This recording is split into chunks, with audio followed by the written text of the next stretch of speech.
Hello everyone, it's a lecture number 9 या आप ये कह सकते हैं कि 2024 के लिए जितने भी स्टूडेंट्स या एस्पिरेंट्स यूपीएससी देने जा रहे हैं, ये पार्ट 9 है इस पूरे के पूरे सेशन का, जो यूपीएससी के लिए इम्पॉर्टेंट अपडेट्स हैं। इस टॉपिक में हम बायोटिक्स से जुड़े हुए बातें करेंगे और बायोटिक्स में देखते हैं ऐसा क्या है जो काफ़ी चीज़ें हैं जहाँ पे नई चीज़ें अपडेट्स हैं।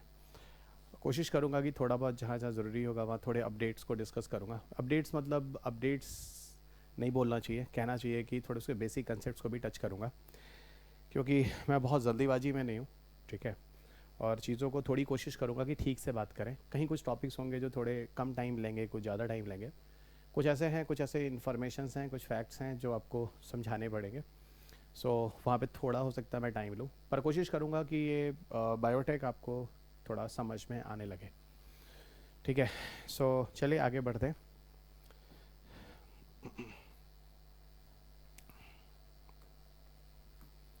मेरा नाम डॉक्टर रवि अग्रहरी है और आप मुझे पूर्वांचल आईएएस के ऑनलाइन प्लेटफॉर्म पर सुन रहे हैं। ये वो टेलीग्राम लिंक है जो मैं आपको शुरुआत में ही बता देता हूँ, ताकि आप में से किसी भी स्टूडेंट्स को या एस्पिरेंट्स को किसी भी तरह की कोई दिक्कत ना हो। जो पीडीएफ यहाँ मैं डिस्कस कर रहा हूँ करंट अफेयर्स के लिए, उस पीडीएफ को यहाँ टेलीग्राम चैनल पर जाके आप ले लेंगे, ठीक है। Doctor Ravi Agrahari official, Ravi P Agrahari official Telegram channel पे ले लेंगे। बहुत सारे ऐसे फेक चैनल भी हैं जो मेरे नाम से चलते हैं, काफ़ी कंप्लेन भी किया है पर अभी डिलीट नहीं हुए हैं। सो अभी कोशिश कीजिए वो डिलीट हो जाए, और अगर नहीं होता है तो फिर थोड़ा सा सजग रहिए। और ये ओरिजिनल चैनल है जहाँ पर आपको मेरे पीडीएफ मिल जाते हैं। इन्हीं जगहों पे आपको आगे के फ्यूचर के अपडेट्स से मिलते हैं, सो ध्यान रखिएगा। और सोशल मीडिया प्लेटफॉर्म पे भी मैं आपको फेसबुक इंस्टाग्राम पे मिल जाता हूँ, और जो क्लास आप सुन रहे हैं वो यूट्यूब पे सुन रहे हैं। सो यूट्यूब पे सारे के सारे अपडेट्स समय के साथ साथ आपको देता हूँ। बहुत सारी क्लासेस यूट्यूब पे हैं, अगर आप कभी एक्सप्लोर करना चाहें तो आपको बहुत सारी चीज़ें यूट्यूब पे मिलेंगी। और ये भी आपको समझ में आ जाएगा कि हर साल ऐसा नहीं है कि मैं आपको इस साल शुरू कर रहा हूँ या फिर पिछले साल ही शुरू किया था या उसके पिछले साल। पिछले 10 साल से मैं आपको लगातार करंट अफेयर्स की क्लासेस देता रहता हूँ यूट्यूब पे, कभी किसी चैनल्स के थ्रू और कहीं कभी कोई चैनल नहीं तो फिर अपने ही यूट्यूब पर लाकर आपको करंट अफेयर्स की क्लास देता हूँ, ताकि जो भी विद्यार्थी मेरे से पीछे 20 सालों से जुड़े हुए हैं लगातार, और अगर कोई पाँचवां या छठवां अटैम्प्ट भी अभी देने जा रहा है तो अपनी चीज़ों को अपडेट कर सकता है। या किसी के पास अगर 7वीं 8वीं एडिशन की साइंस से लिखी किताबें और पुरानी किताबें हैं तो आप उनको भी अपडेट कर सकते हैं इनके साथ। तो काफ़ी अच्छे अच्छे आपके फीडबैक आते हैं यूट्यूब में नीचे कमेंट बॉक्स में।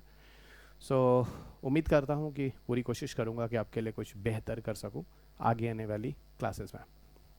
सो चलिए आगे बढ़ते हैं। ये पूरा का पूरा जो टॉपिक है, यहाँ हम बायोटेक से जुड़ी हुई बातें करने वाले हैं। और अगर आप साइंस एटेक की मैक ग्रा हिल की बुक लेते हैं तो वो यूनिट नंबर 9 में आपको मिलेगा बायोटेक। बायोटेक में एक्चुअल में होता क्या है ज़रा मैं समझाता हूँ। देखो यहाँ पे दो टर्म है, एक टर्म है बायो और दूसरा है टेक्नोलॉजी। बायो टर्म जो होता है वो किसी लिविंग ऑर्गेनिज्म को रिप्रेजेंट करता है ना। इसे बहुत सिंपली तरीके से अगर डिफाइन करूँ तो bio term describe any living organisms, ठीक है। और टेक्नोलॉजी जो होती है जो ह्यूमन द्वारा बनाई गई है और for the welfare of human being, यानी यहाँ पर कुछ भी भगवान का किया धरा नहीं है, there is no contribution of God. It's a technology is totally developed by human being for the welfare of human beings. So ये जो टेक्नोलॉजी है यहाँ पर एक्चुअल में पूरी तरह से ये लिविंग ऑर्गेनिज्म पर बेस्ड है, इसीलिए इसे बायोटेक्नोलॉजी कहते हैं। लिविंग ऑर्गेनिज्म में आप देखो तो आपको प्लांट्स मिलते हैं, आपको एनिमल्स मिलते हैं और आपको माइक्रो ऑर्गेनिजम्स मिलते हैं। यानी बहुत ही सिंपल तरीके से अगर कोई भी आपसे बात करे कि भाई बायोटेक्नोलॉजी क्या होती है, तो आई थिंक अब आप में से किसी को कोई दिक्कत नहीं होने वाली है। ऐसी टेक्नोलॉजी जहाँ पर हम लिविंग ऑर्गेनिज्म का यूज़ करते हैं, चाहे वो कोई प्लांट्स हो, चाहे वो कोई एनिमल हो और चाहे कोई माइक्रो ऑर्गेनिजम्स हो। और इसी को आप डिफरेंट इंडस्ट्रीज़ में ले जाते हैं, चाहे मेडिकल इंडस्ट्री में या फिर मेडिकल सेक्टर में ले जाते हैं, किसी इंडस्ट्रियल सेक्टर में ले जाते हैं, एग्रीकल्चर में ले जाते हैं, इवन एवरी सेक्टर्स में आप देखिए तो इन्हीं ऑर्गेनिजम्स और इनके अंदर की पाई जानी कुछ इंपॉर्टेंट चीज़ें होती हैं जिनमें हम मैनिपुलेट करते हैं, इंफॉर्मेशंस को लेते हैं और बात करते हैं। और इन्हीं के बेसिस पर पूरी की पूरी टेक्नोलॉजी होती है जो डिफरेंट डिसिप्लिन पे काम करती है। ओके, सो बायोटेक्नोलॉजी को एक्चुअल में बायो शब्द क्यों यूज़ किया गया, ये मैंने आपको छोटे से सिंपल तरीके से समझाने की कोशिश की है। अब देखिए इस बार के टॉपिक्स में सबसे पहले जो कंसेप्ट है वो जीनोम इंडिया प्रोजेक्ट को लेकर बात हो रही है। और जीनोम इंडिया प्रोजेक्ट वैसे भी अगर बात करूं तो ये कोई नया नहीं है, ओके। ये पीछे भी इसके बारे में बात हुई है। पहले तो यहाँ पर एक टर्म आता है जीनोम, तो जीनोम एक टेक्निकल वर्ड हो जाता है जो बायोटेक्नोलॉजी में यूज़ होता है। इंडिया और प्रोजेक्ट तो समझाने की ज़रूरत नहीं, भारत में लाए जाने वाला एक प्रोजेक्ट है ठीक है, जो जीनोम पर आधारित है। तो सबसे पहले बात करते हैं जीनोम होता क्या है। देखो एक बात मैं आपको बताऊं, अगर हम ह्यूमन जीनोम प्रोजेक्ट की बात करें, यानी शॉर्ट में जिसे हम HGP कहते हैं, इसका फुल फॉर्म है ह्यूमन जीनोम प्रोजेक्ट। ठीक है, तो सबसे पहले मैं आपको बताऊँ जीनोम कहते कैसे हैं। ठीक है, सो जीनोम को अगर डिस्क्राइब करना हो तो कई तरीके से हम डिस्क्राइब कर सकते हैं, खासतौर से अगर हम ह्यूमन की बात करें तो। एक काम करता हूँ, मैं थोड़ा सा ना आपको डिस्क्राइब कर देता हूँ, क्योंकि कुछ ऐसे बच्चे हैं जिनका बेसिक बहुत ठीक नहीं है और यूपीएससी में बेसिक से ही क्वेश्चंस आते हैं। तो कई तरीके से ना मैं जीनोम को आपको डिस्क्राइब कर देता हूँ, समझने की कोशिश करना, पर याद रखना मैं ह्यूमन के संदर्भ में ही आपको जीनोम को बता रहा हूँ। ओके, यानी आप और हम अपने बारे में ही बात कर रहे हैं। हमें चाहे तो हम किसी मंकी का जीनोम बात कर सकते हैं, इस क्लास में अगर कोई मॉस्किटो है तो उसका जीनोम की बात कर सकते हैं, कोई चींटी है चल रही है तो उसके जीनोम की बात कर सकते हैं, कोई पीपल का ट्री है तो उसके जीनोम के बारे में बात कर सकते हैं। पर मुझे किसी और से क्या लेना देना है, मैं स्पेशली ह्यूमन के जीनोम की बात करने वाला हूँ, क्योंकि मुझे जो टॉपिक बात करनी है वो है genome India project.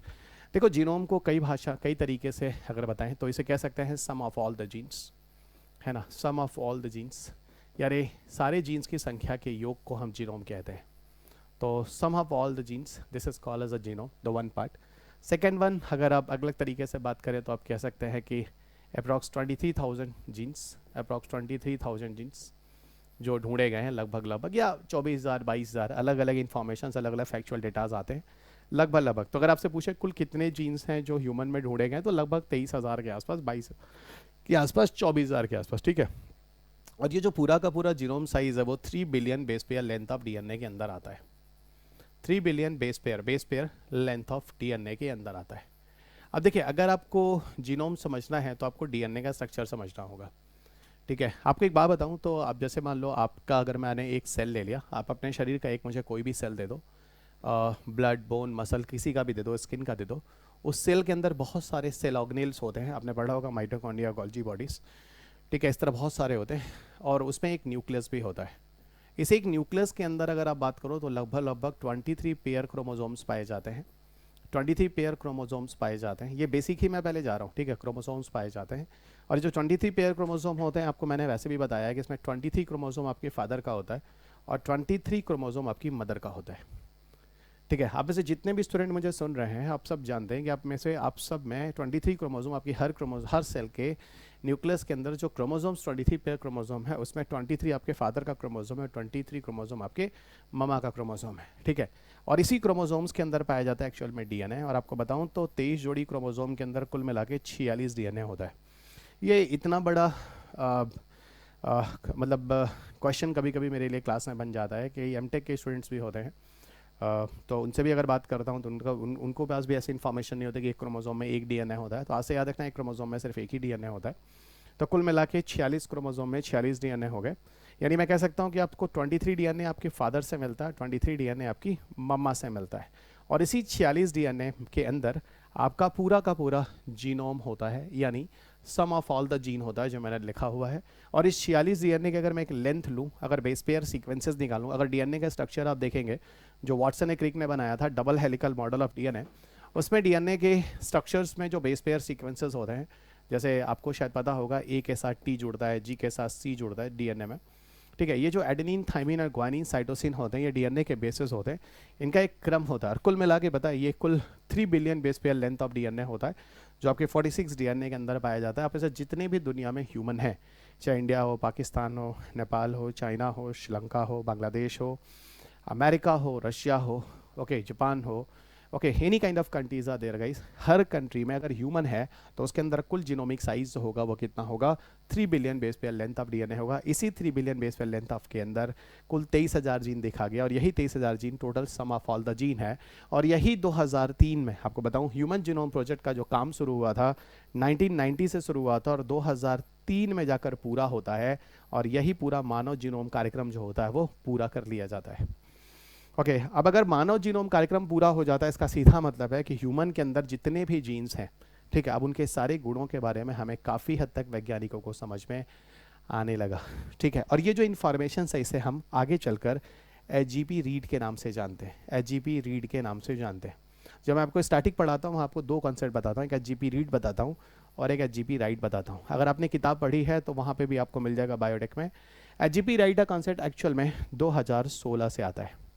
So the concept of HGP right brought from 2016 onwards, जबकि एचजीपी रीड जो है वो 2003 से ही चल रहा है। एचजीपी रीड क्या होता है, जैसे मैंने मान लो एक किताब जो लिखी है, तो वो मैं तो लिखता हूँ, यानी मैं चीज़ों को क्रिएट करता हूँ, और आप जो है वो किताब को पढ़ते हैं, यानी पकी पकाई चीज़ आप लेते हैं। तो रीड वो होता है जो चीज़ ऑलरेडी पहले से पता होती है, ऑलरेडी पहले से दिया होता है। जैसे ह्यूमन की बॉडी के अंदर जो डीएनए सीक्वेंस था वो पहले से था, पर हमें पता नहीं था, हमने उसकी सीक्वेंस की स्टडी की, एक नोन इन्फॉर्मेशंस की, तो वो एक चीज़ जो ही वो ह्यूमन जीनोम प्रोजेक्ट रीड हो गया, ठीक है, जो 3 बिलियन और इसके बारे में बात कर। और राइट क्या होता है, जैसे आजकल लैब के अंदर लोग सिंथेटिक डीएनए बनाने की बात करते हैं, सिंथेटिक जीन बनाने की बात करते हैं, और सिंथेटिक लाइफ बनाने की बात करते हैं। तो जो सिंथेटिक लाइफ या सिंथेटिक डीएनए या सिंथेटिक जीनोम की बात होती है, वो सारा का सारा सिंथेटिक लाइफ और सिंथेटिक जीनोम में जो डीएनए वगैरह जो लैब के अंदर बनाई जाएंगे, वो सारी चीज़ें एचजीपी राइट के अंदर आती हैं। इन्हीं सब चीज़ों को लेकर आगे चलकर भविष्य में डिज़ाइनर बेबी जैसे कंसेप्ट और ज़्यादा एडवांस होने की बात हो रही है, इसे हम कहते हैं एचजीपी राइट।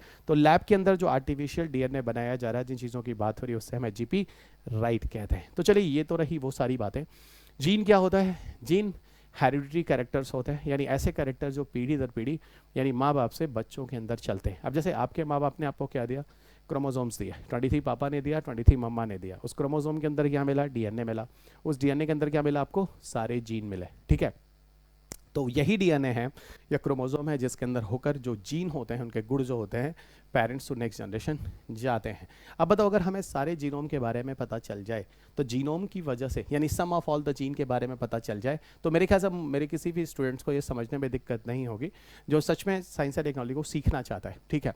तो अब ये कंसेप्ट्स को इतना ही यहाँ पर करते हैं, क्योंकि इससे ज़्यादा डिटेल में अब कहाँ पे कैसे डीएनए है, क्या होता है, उसको समझा पाना इज़ नॉट इजी टास्क। जबकि पोस्ट ट्रांसक्रिप्शन वगैरह के मैकेनिज्म पर यूपीएससी ने 2018 में क्वेश्चन भी पूछा था आरएनए आई में लेकर, और ये क्वेश्चन मैंने क्लास में कराया भी था, आरएनए इंटरफेरेंस जिसको हम पीटीजीएस भी कहते हैं, पर अभी नहीं है ना, पोस्ट ट्रांसक्रिप्शन जीन साइलेंसिंग या साइलेंट जीन के कंसेप्ट्स जिसके हम जानते हैं, इसके बहुत सारे एग्रीकल्चर वगैरह में यूजेस भी हैं। तो आइए हम आपको बात करते हैं जीनोम इंडिया प्रोजेक्ट क्या है। देखो, जीनोम इंडिया प्रोजेक्ट जो है वो डिपार्टमेंट ऑफ बायोटेक्नोलॉजी है, ठीक है, उसके अंतर्गत ये प्रोजेक्ट लाया गया, ठीक है। अब देखो, जीनोम इंडिया प्रोजेक्ट जो है उसकी सारी जो रिस्पॉन्सिबिलिटी है अगर देखा जाए, तो funded and coordinated by department of biotechnology, Bharat का लीडिंग डिपार्टमेंट जो बायोटेक्नोलॉजी के लिए काम करता है, और ये लगभग 10,000 इंडियन जीनोम्स को पूरे करने की बात करता है, ठीक है। 10,000 ह्यूमन जीनोम सीक्वेंसेस को की रिसर्च करने की बात करता है, ठीक है। और ये पूरा का पूरा जो डेटा है, ठीक है, जो डेटा है वो led by centre for brain research at the Indian institute of science Bengaluru, और उसके साथ कुल 20 इंस्टीट्यूशंस हैं जो मिलकर इस पूरे के पूरे डेटा वगैरह को है ना रखते हैं, मतलब संग्रहित करते हैं, उनकी बेसिस पर उनकी स्टडी की जाती है। और ये सारे के सारे जो डेटा हैं आपको देखा बताया जाए तो ये इंडियन पॉपुलेशंस के ही डेटा हैं जिसकी स्टडी की गई है, और इसके बेसिस पर क्या जानने की कोशिश की गई है, डिजीज ससेप्टिबिलिटी और साथ साथ आपके हेल्थ के बारे में समझने की कोशिश हुई है।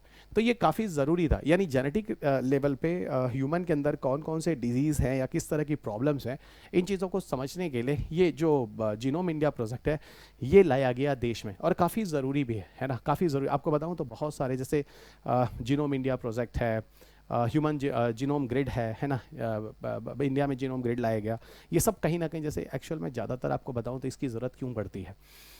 एक बीमारी आपने सुना होगा कैंसर, और कैंसर में हमेशा ये बोलते हैं it's a case of mutation असल में सडन जेनेटिक चेंजेस होता है, जो अचानक आपके जीन जो डीएनए के अंदर जो चेंजेस होते हैं, बेस पेयर सीक्वेंसेस, वो तुरंत बदल देता है। तो अगर हम इन जीनोमिक सीक्वेंसेस की स्टडी ठीक से कर लेते हैं तो कहीं ना कहीं हम उन कैंसर वैंसर के जो जीन होते हैं जो म्यूटेट होते हैं उसको भी आसानी से समझ सकते हैं। इसीलिए मैंने आपको बताया इस चीज़ को समझिएगा, इस तरह की स्टडी करना बहुत ज़्यादा ज़रूरी है, जिससे मानव के अंदर जीन के अंदर किस तरह के सडन जेनेटिक चेंजेस होते हैं, उस तरह की चीज़ों को समझकर कैंसर जैसी बीमारियों को भी समझ पाना काफ़ी हद तक आसान होता है। इवन अगर हम देखें तो जीन की स्टडी पे हम हेरिडिटरी डिजीज तो देख ही रहे हैं, जो पीढ़ी दर पीढ़ी पेरेंट्स से बच्चों में जा रहे हैं, नेक्स्ट जनरेशन में, नेक्स्ट प्रोजेनी में, नेक्स्ट ऑफस्प्रिंग्स पे, नेक्स्ट पेडिग्रीज में, वो सारी चीज़ों का तो पता चल ही रहा, लेकिन साथ साथ इसके बारे में भी पता चलता। और इसके अलावा एक बात और बताऊं तो बहुत सारी जेनेटिक डाइवर्सिटी भी जो भारत में है, जो पॉपुलेशंस में है, किस तरह की जीन के आधार पर विभिन्नताएं हैं, उनके बारे में भी समझ विकसित हो पाता है, ठीक है। तो ये चीज़ ज़रूरी था, ठीक है, ये चीज़ ज़रूरी था, और जिसके बेसिस पर हम बहुत सारी बीमारियों को, बहुत सारे जेनेटिक वेरिएशंस को हम यहाँ आसानी से देख सकते हैं, गॉट इट, आसानी से देख सकते हैं। आगे बढ़ते हैं। अब ऑब्जेक्टिव्स के बारे में अगर बात करनी है तो क्या करें, हमने फिलहाल ऑब्जेक्टिव के बारे में बहुत डिटेल में बात कर लिया, इन चीज़ों को देख लेते हैं, अगर कुछ छूटता है तो उस बारे में चेक कर लेते हैं। So understand the genetic basis of diseases, और ख़ासतौर से इंडियन पॉपुलेशन के बारे में। और ये काफ़ी हद तक डिफरेंट तरह के जो जेनेटिक वेरिएशंस होते हैं उनको आइडेंटिफाई कर पाना काफ़ी आसान होता है। जैसे डिफरेंट तरह की बीमारियां, या यहाँ तक कह लो कि घर में कोई कार्डियक स्ट्रोक वगैरह है तो उसके बारे में भी जेनेटिक स्टडीज़ के बेसिस पर पता लगा लेते हैं। आप देखिए, जब आपको कोई कार्डियक वगैरह की कोई दिक्कत होती है तो डॉक्टर आपसे पूछता भी है कि भाई ये बताओ कि घर में किसी को इस तरह की प्रॉब्लम तो नहीं है ना दोस्त, ठीक है। तो ये चीज़ें कहीं ना कहीं काफ़ी हद तक जो जेनेटिक अगर हैं कार्डियक वर्डिक इश्यूज़ जो हैं वो आसानी से आपको देखे जा सकते हैं। अब ये सारे के सारे जो डेटा हैं इनको सेंटर कहाँ रखा गया, तो इसको रखा गया एक्चुअल में इंडियन बायोलॉजिकल डेटा सेंटर बनाया गया, जहाँ पर 10,000 जीनोम सीक्वेंसिंग की गई है, डेटा को यहीं पर सेव करके रखा गया, जिसकी डेटा कुल मिला के 8 पेटाबाइट्स ऑफ डेटा है। मतलब देखो, बेटाबाइट डेटा का मतलब क्या होता है कि जो स्टडी हुई है, जो डीएनए के सीक्वेंसेस हुए हैं, उसको अगर हम कंप्यूटर्स में ले जाके सेव करते हैं तो बिट्स, बाइट्स, किलोबाइट्स ये भी होता है। तो इनका कुल मिला के कुछ पेटाबाइट्स के आसपास कुछ डेटा है जो स्टडी हुई है, और पूरा का पूरा रखा गया है। It is in Faridabad, Haryana. और ये जो प्रोजेक्ट है वो एक्चुअल में 2022 का इनॉग्रेशन है, ठीक है। और एक तरह से देखा जाए तो इंडिया की अपनी नेशनल रिपोजिटरी है, हमारे जो राष्ट्र का अपना एक तरह से धरोहर ही है। अगर लोगों का अपना जीनोमिक सीक्वेंसेस स्टडी करके यहाँ पर रखा जा रहा है तो इससे काफ़ी हद तक देखा जाए तो भविष्य में काफ़ी अच्छे अनुसंधान और होने वाले हैं जो लाइफ साइंसेज वगैरह से जुड़े हुए हैं। और इसके बेसिस पर हम डेटा वगैरह को एक दूसरे के साथ शेयर भी करेंगे डिफरेंट इंस्टीट्यूशन के साथ, और कुछ नई उपलब्धियाँ जो होंगी भविष्य में देखते हैं किस तरीके से मिलती हैं। सिग्निफिकेंस क्या है, ठीक है। जेनेटिक डेटा अवेलेबल होगा तो इससे किसी भी मेडिसिन को, पर्सनलाइज मेडिसिन का मतलब होता है किसी इंडिविजुअलिस्टिक मेडिसिन, आपको किस हिसाब से बीमारी है, किस हिसाब से ट्रीटमेंट चाहिए, ठीक है। ऐसा थोड़ी ना कि हर बीमारी में एक ही तरह की ट्रीटमेंट चलेंगे, ठीक है। उस तरह की चीज़ें संभव हो पाएंगी। टारगेटेड थेरेपी कर पाएंगे, जैसे मान लो किसी को स्पेशली सिकल सेल एनीमिया है, या कलर ब्लाइंडनेस है, हीमोफीलिया है, जो पेरेंट्स है नेक्स्ट जनरेशन में जा रहे हैं, तो उसकी टारगेटेड हम थेरेपी कर सकते हैं। डिजीज़ को हम रोक सकते हैं, तो डिजीज़ प्रिवेंशन हो सकता है। ये सारी की सारी चीज़ें हैं जो यहाँ पर आसान है, ठीक है। अगले टॉपिक की तरफ चलते हैं जिसका नाम है gene therapy for sickle cell disease. देखो, सिकल सेल बीमारी क्या होती है, पहले मैं आपको छोटा सा बताता हूँ, फिर आगे लिए चलता हूँ उस पूरे कंसेप्ट में क्या है। कुछ ऐसे जीन्स हैं जिन जीन को अगर बॉडी के अंदर इंटीग्रेट कर दिया जाए, बताऊंगा कैसे करना है, क्या करना है। तो बॉडी के अंदर जो सिकल सेल जैसी बीमारियां हैं ना, इनसे काफ़ी हद तक समाधान हो सकता है। एक्चुअल में एक म्यूटेशन होता है जिसे हम कहते हैं पॉइंट म्यूटेशन। फिलहाल ये यूपीएससी में पॉइंट म्यूटेशन को समझने की ज़रूरत नहीं है, लेकिन बताऊंगा एक पॉइंट म्यूटेशन होता है, उसका रिजल्ट है जैसे कि कुछ सिकल सेल एनीमिया जैसे डिजीज़ हैं। फिलहाल मैं यहाँ पर एक नाम लिखता हूँ बीमारी का नाम, जिसका नाम है सेक्स लिंक डिजीज़। यूपीएससी में देखना है क्वेश्चन, वैसे भी पूछा गया है, सेक्स लिंक डिजीज़। ऐसी बीमारियां जो सेक्स के थ्रू लिंक होकर नेक्स्ट जनरेशन में जाती हैं, यानी सीधा ये आप कह सकते हो कि माँ बाप के क्रोमोसोम्स के अंदर वो चीज़ होती है और वो नेक्स्ट जनरेशन में चली जाती है, ठीक है। सेक्स के थ्रू लिंक होकर, सेक्स के थ्रू लिंक होने का मतलब होता है सेक्स के लिए जो नेक्स्ट क्रोमोसोम्स हो हम लोगों को हमारे माँ बाप में से आते हैं, ठीक है, हम सबकी बात कर रहे हैं, उनके थ्रू जाते हैं। इनमें कई बीमारियाँ आती हैं, 3 बीमारियाँ हैं जिन पर यूपीएससी ने क्वेश्चन पहले भी पूछा हुआ है। एक जिसे हम कहते हैं बच्चा हीमोफीलिया, ठीक है, हम कहते हैं हीमोफीलिया। दूसरा जिसे हम कहते हैं कलर ब्लाइंडनेस, दूसरा जिसे हम कहते हैं कलर ब्लाइंडनेस, और तीसरा जिसे हम कहते हैं this is sickle cell anaemia, और जो आपके सामने है, ठीक है, sickle cell anaemia. And second one is sickle cell anaemia, ठीक है। ये बीमारियां हैं जो आपके सामने है, यही लिखा हुआ है SCD, सिकल सेल डिजीज़, ठीक है। अब देखो, यहाँ पे मुझे इन दोनों के बारे में भी बात करने की ज़रूरत है नहीं। बायोलॉजी की जो NCERT की क्लास होगी उसमें आप देखना, वो सारी चीज़ें आपको मिलेंगी। बायोलॉजी के टॉपिक्स में मैंने यूट्यूब पे ये सारी चीज़ें कवर की हैं जो आगे आपको अपलोड होंगी। सिकल सेल एनीमिया क्या होता है, ज़रा इसको समझने के लिए मैं आपको कुछ चीज़ें बताता हूँ। हम लोगों के शरीर के अंदर ब्लड सेल्स होते हैं, और ब्लड सेल्स में एक सेल होता है, इसका नाम होता है RBC, ओके, RBC। अगर हम RBC की बात करें तो हम सारे के सारे ह्यूमन में जो RBC का शेप होता है वो बाई कॉनकेव होता है ना, ध्यान रखना, बाई कॉनकेव होता है, ठीक है। मैं भी एक नाम बोल रहा था, पॉइंट म्यूटेशन, है ना, या ये कह लो कि इनमें कुछ जेनेटिक चेंजेस हो जाते हैं इन तरह की फैमिली वालों में, जिसकी वजह से जो RBC का शेप होता है वो बाई कॉनकेव ना होकर, है ना, उसके पॉइंट म्यूटेशन होते हैं, ठीक है। अब वो नहीं जाऊँगा कौन से अमीनो एसिड में क्या चेंजेस होता है जिससे पूरा सीक्वेंस बदल जाता है, पर ये जान लो इस बीमारी में जो नॉर्मल RBC का शेप जो बाई कॉनकेव होता है, ये नॉर्मल केस है दोस्त, है ना, ये नॉर्मल केस है। ये एबनॉर्मल होकर सिकल लाइक हो जाता है। सिकल सुना होगा, सिकल को हसिया नुमा कह सकते हैं, अपने गाँवों में देखा होगा कि हसिया होती है ना, उससे हम जनरली कट करते हैं घास वगैरह को, तो उसका शेप बिल्कुल ऐसा ही हो जाता है, सिकल शेप हो जाता है। और इसी सिकल सेल के अंदर अब देखो इसका एरिया देखो कितना बड़ा है, इसका एरिया कितना छोटा है। यहाँ पर एरिया ज़्यादा है ना, इसके अंदर हीमोग्लोबिन प्रोटीन है, इसके अंदर हीमोग्लोबिन प्रोटीन है। एरिया कम हो जाता है तो ये जो इंसान होता है उसको ऑक्सीजन कैरिंग करने की क्षमता यहाँ पर कम हो जाती है, और यहाँ जो ऑक्सीजन कैरिंग करने की क्षमता जो होती है वो नॉर्मल या अधिक रहती है। तो ये शख्स हमेशा ज़िंदगी में थोड़ा कमज़ोर बना रहता है। ये सिकल सेल एनीमिया का बड़ा सिंपल सा तरीका है, मतलब जनरल साइज के स्टूडेंट जो हैं उनको समझाने के लिए। और ये एक तरह का म्यूटेशन है, ठीक है, जो उनकी फैमिली के मेंबर में इस तरह की चीज़ें हुई हैं, ठीक है, और अब ये पीढ़ी दर पीढ़ी चल रही हैं। तो ये वो सारी बीमारी है जो आप समझ सकते हैं, ठीक है। अब देखिए इसकी थेरेपी जीन के द्वारा की जाएगी, क्योंकि जीन जो है ऐसा जीन जो कि इस तरह के अमीनो एसिड सीक्वेंसेस बनाता होगा, ठीक है, जो उसकी फैमिली में होगा, उसकी थेरेपी संभव हो सकती है। जो न्यूज़ आपके सामने है जो आया है, क्या है न्यूज़, इन सारी चीज़ों को बताते हैं। देखो फूड एंड ड्रग एडमिनिस्ट्रेशन है, बहुत इंपॉर्टेंट इंस्टीट्यूशन है, इस बारे में आप शुरू से जानते होंगे, ठीक है। उसने अप्रूव किया है 2 ऐसी जीन थेरेपी, जिसमें एक का नाम है लिफजीनिया और दूसरा नाम है कैसजेवी, ठीक है। एक तो है लिफजीनिया और दूसरा नाम है कैसजेवी। ये 2 ऐसे जीन्स हैं जिनकी थेरेपी अगर की जाए, जीन थेरेपी अगर इन जीन की में की जाए तो काफ़ी हद तक ये बोला जाता है कि सिकल सेल जैसी बीमारियों से उपचार संभव है। सिकल सेल बीमारी के बारे में हमने बोल दिया है कि जो शेप ऑफ हीमोग्लोबिन, क्योंकि आरबीसी का शेप बदल जाने से जो हीमोग्लोबिन होगा, ठीक है, उसके अंदर का उसका शेप आपको यहाँ बदला हुआ दिखता है, ठीक है। सो एबनॉर्मल हीमोग्लोबिन हो जाएगा, क्योंकि आरबीसी जो होती है उसके अंदर जो प्रोटीन पाया जाता है हीमोग्लोबिन का, तो ये नॉर्मल हीमोग्लोबिन है जो बाई कॉनकेव आपको दिख रहा होगा, ठीक है। बाई कॉनकेव देखो, ये देखो शेप देखो, बाई कॉनकेव दिख रहा होगा, ये देखो बाई कॉनकेव दिख रहा होगा, है ना, बाई कॉनकेव, ठीक है ना। और वही शेप यहाँ पे देखो, ये शिकल नुमा हो जाता है, एबनॉर्मल हीमोग्लोबिन हो जाता है स्टेंट्स, ठीक है। आरबीसी वगैरह के अंदर जो प्रोटीन्स होते हैं उनके शेप बदलने लगते हैं, और इसकी वजह से क्या होता है, ये देखो ये यहाँ से ब्लड जो होता है आसानी से पास होते हैं, पर यहाँ पे ये ब्लड जो होता है ना स्टिकी कर जाते हैं, टेढ़े मेढ़े होकर यहाँ पर फंस जाते हैं, तो स्टिकी हो जाता है। देखो यहाँ पे चीज़ें चिपक जाती हैं, तो ब्लड जो होता है आसानी से पैसेज पार नहीं हो रहा है, जो इस पिक्चर में आप देख सकते हैं, जिससे काफ़ी दिक्कत हो सकती है। देखो लिखा भी है, this alter the shape causes the cells to the become rigid and sticky, leading to the blockage in the blood vessels and impairing the blood flow to various tissues and organ in the body.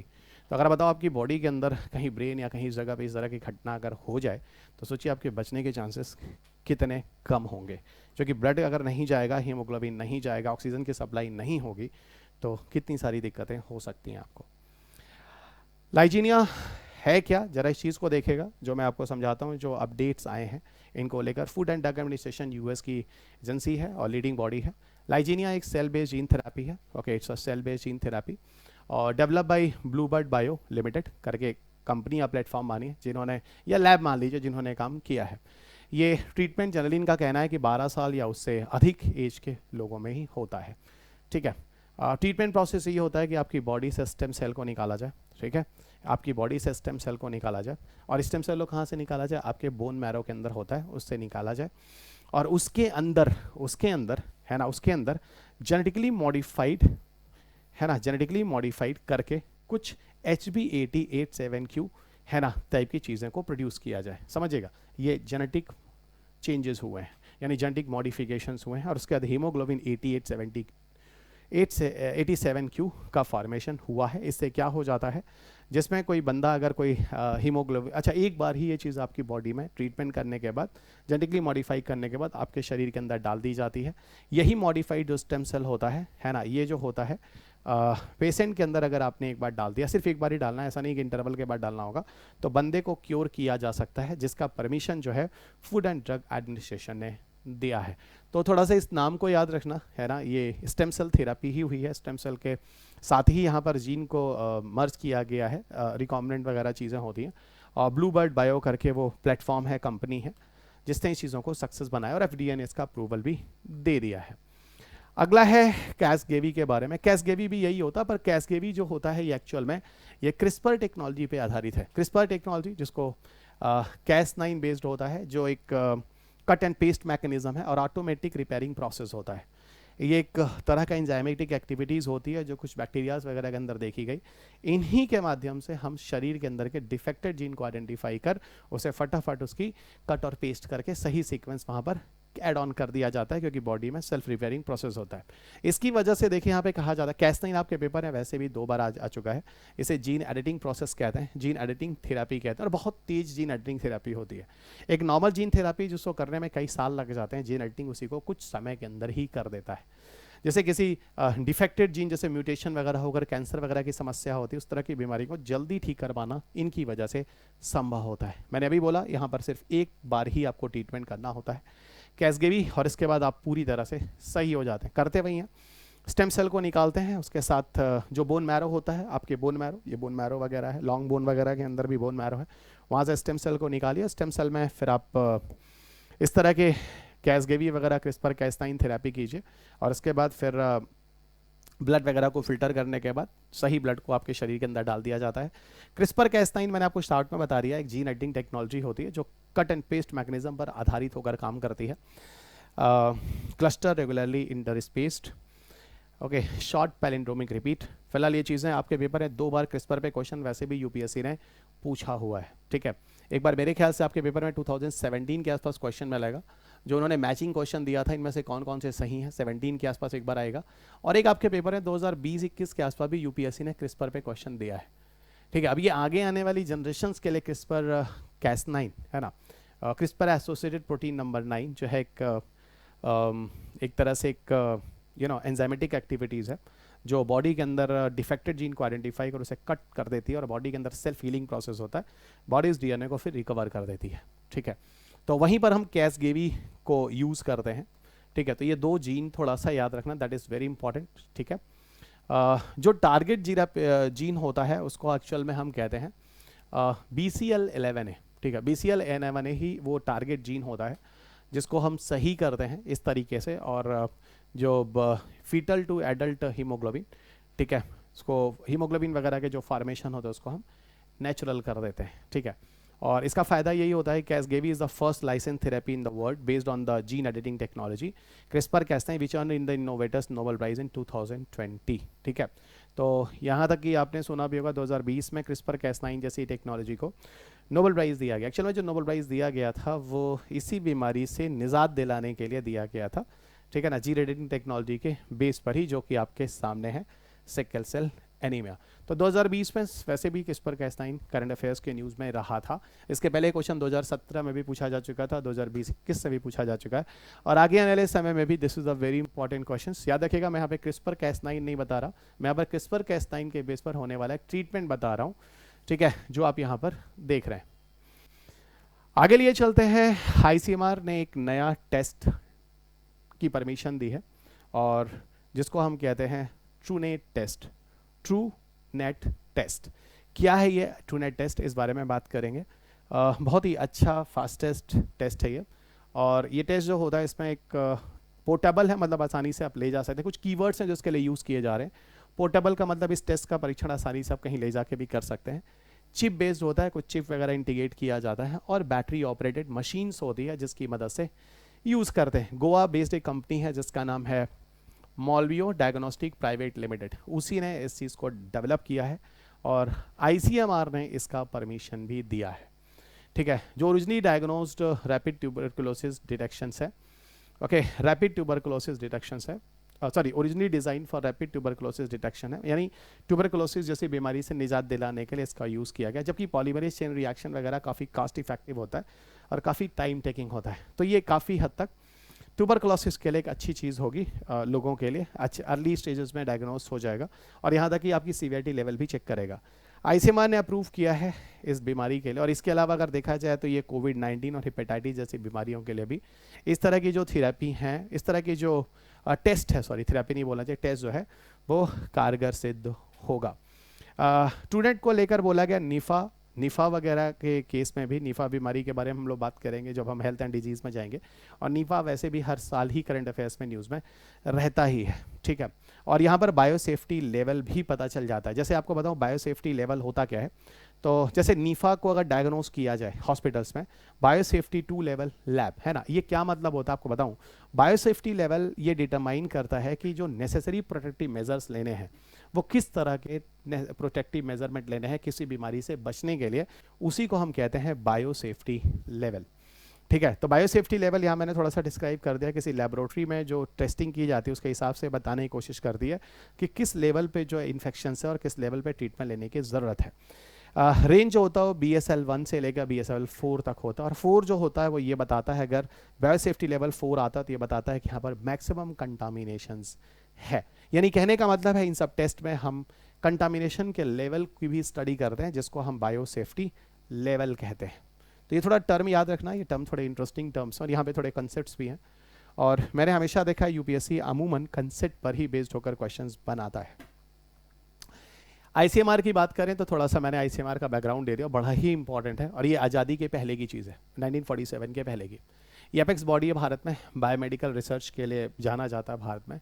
1911 में establish किया गया था। In the beginning it's name was different guys, इसका नाम था Indian research fund association, लेकिन आगे चलकर इसका नाम जो है 1949 में आईसीएमआर कर दिया गया। जो हमारे यूनियन हेल्थ मिनिस्टर होते हैं, ठीक है, वो ही उन्हीं के अंदर ही आता है, यानी पूरा का पूरा गवर्न होता है उन्हीं के अंदर, और बहुत सारे साइंटिफिक एडवाइसरी बोर्ड्स होते हैं जो इस पूरे आईसीएमआर को सपोर्ट करते हैं। गवर्नमेंट ऑफ इंडिया इसको फंडिंग करता है, और सही से बताऊं तो department of health research, ministry of health and family welfare, है ना, के अंतर्गत ही ये फंडेड है। तो ये कुछ फैक्चुअल डेटा है जो आईसीएमआर के बारे में है, आप थोड़ा ध्यान रखेंगे। फिलहाल क्लिनिकल ट्रायल रजिस्ट्री जो है आईसीएमआर इनिशिएटिव सी है, तो जैसा इस पर कोई बहुत ज़्यादा जाने की ज़रूरत नहीं है, छोड़िएगा इस पर, ठीक है। आगे बढ़ते हैं। अगला टॉपिक है स्टेम सेल थेरेपी, और stem cell therapy it is the always important topic. ये कोई ऐसा नहीं है कि कोई करंट अफेयर्स में है, ये हमेशा ही इंपॉर्टेंट है। इवन जब ओबामा साहब नए नए प्रेसिडेंट बने थे अमेरिका में, ओबामा साहब का मतलब समझ गया 10 साल पहले की बात बता रहा हूँ, उन्होंने बड़ा स्टेम सेल थेरेपी को जोर भी दिया था कि अमेरिका में मैं अच्छे खासे पैसे खर्च करने वाला हूँ, अच्छी खासी फंडिंग देने वाला हूँ स्टेम सेल रिसर्च को लेकर। और स्टेम सेल एक एंडलेस रिसर्च है, मतलब ये कहाँ तक जाएगा किसी को पता नहीं है। ओके, आप देखो तो घरों में भी एक जो नए नए बच्चे पैदा हो रहे हैं तो उसके जो पेरेंट्स हैं जो थोड़े जागरूक हैं, इवन मेरे एक बच्चे ने स्टेम सेल प्रिजर्व किया अपने बच्चे का, मेरे बच्चे ने मतलब मेरे स्टूडेंट्स ने, अब उनके बच्चे हो चुके हैं, जो भाई एक नई जनरेशन, पुरानी जनरेशन निकल चुकी है, नई जनरेशन आ रही है। तो उससे मेरे से पूछा सर कौन सी कंपनी का लूँ क्या करूँ, मैंने कहा भाई 2-3 ऑप्शंस हैं, कहीं भी जाओ और प्रिजर्व कर सकते हो। तो स्टेम सेल वगैरह के बारे में अब सोचो, लोग इतने जागरूक हैं कि आज स्टेम सेल को प्रिजर्व करने की बात कर रहे हैं। जब उनका बच्चा पैदा होता है तो उनके जो अम्बिलिकल कॉर्ड कटते हैं ना, जो मम्मा और बच्चे के बीच जो कनेक्ट होता है, लिविंग स्टेम सेल पाए जाते हैं, उनको क्रायो प्रिजर्वेशन एक टेक्नोलॉजी होती है, बायोटेक में मैंने कई बार बताया है, और क्रायो प्रिजर्वेशन की टेक्नोलॉजी में आप उनको ना प्रिजर्व करके रख सकते हैं। क्रायो प्रिजर्वेशन जो टेक्नोलॉजी होती है, इस टेक्नोलॉजी के अंदर आप उस स्टेम सेल को प्रिजर्व करके रख सकते हैं। किसी सेल को, किसी टिश्यू को, किसी स्टेम सेल को आप यहाँ पर एक लंबे समय तक प्रिजर्व करके रख सकते हैं। ये यहाँ पर लिक्विड नाइट्रोजन मीडियम होता है, गॉट इट। लिक्विड नाइट्रोजन के अंदर हम लगभग -196 डिग्री सेल्सियस का टेम्परेचर होता है। इस पर आप किसी जीनोम को, किसी सेल को, किसी स्टेम सेल को, टिश्यूज़ वगैरह को लिविंग कंडीशन में इनएक्टिव फॉर्म में, है ना, इनएक्टिव फॉर्म में होगी वो चीज़, इनएक्टिव फॉर्म में होगी, लेकिन वो as it is living form में होगी, लिविंग होगी मतलब डेड नहीं हो जाएगी, और कई कई सालों तक आप यहाँ प्रिजर्व करके रख सकते हैं। ये एक तरह से अगर आप इन्वायरमेंट की क्लास में देखें तो मैं इसको XC2 कंजर्वेशन में भी बताता हूँ, it's a mode of XC2 conservation also, ठीक है। इससे ज़्यादा बहुत ज़्यादा इस पर नहीं जाना है। बहुत सारे रिपोर्ट्स भी आए हैं कि क्रायो प्रिजर्वेशन में भी कुछ इन्फेक्शंस देखने को मिले हैं। JNU में कुछ साइंटिस्ट हैं जिन्होंने पेपर भी पब्लिश किए हैं, कुछ मेरे अपने सीनियर प्रोफेसर्स भी हैं, लेकिन उस पर बात नहीं करेंगे। आप बस थोड़ा सा देखिए आपके जनरल साइज स्टडीज़ में आपको कितना चाहिए, वहीं पर बात करेंगे।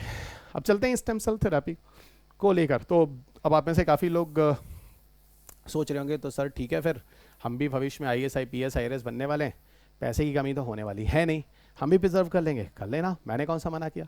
स्टेम सेल को अगर बहुत ही सिंपल तरीके से डिफाइन करना हो तो कैसे डिफाइन करेंगे जरा एक बार देख लो, ठीक है, क्योंकि काफ़ी बच्चे ऐसे हैं जो यूट्यूब्स पे उन्होंने मेरे से चीज़ें नहीं सुनी होंगी, या हो सकता है स्टेम सेल बहुत ज़्यादा क्लियर भी ना हो, तो एक बार छोटा सा बता देता हूँ। स्टेम सेल एक बड़ा स्पेशलाइज सेल होता है, ठीक है, it's a very specialise cells, ठीक है, इट्स वेरी स्पेशलाइज सेल्स, और इस सेल्स में एक क्षमता होती है, पता है ये एक्चुअल में क्या होता है, ये अनडिफरेंशिएटेड होता है ना। स्पेशलाइज मतलब कोई डिफरेंशिएशन नहीं, अनडिफरेंशिएटेड सेल है, और अनस्पेशलाइज सेल है, ये अनडिफरेंशिएटेड सेल है और अनस्पेशलाइज्ड सेल है, गॉट इट।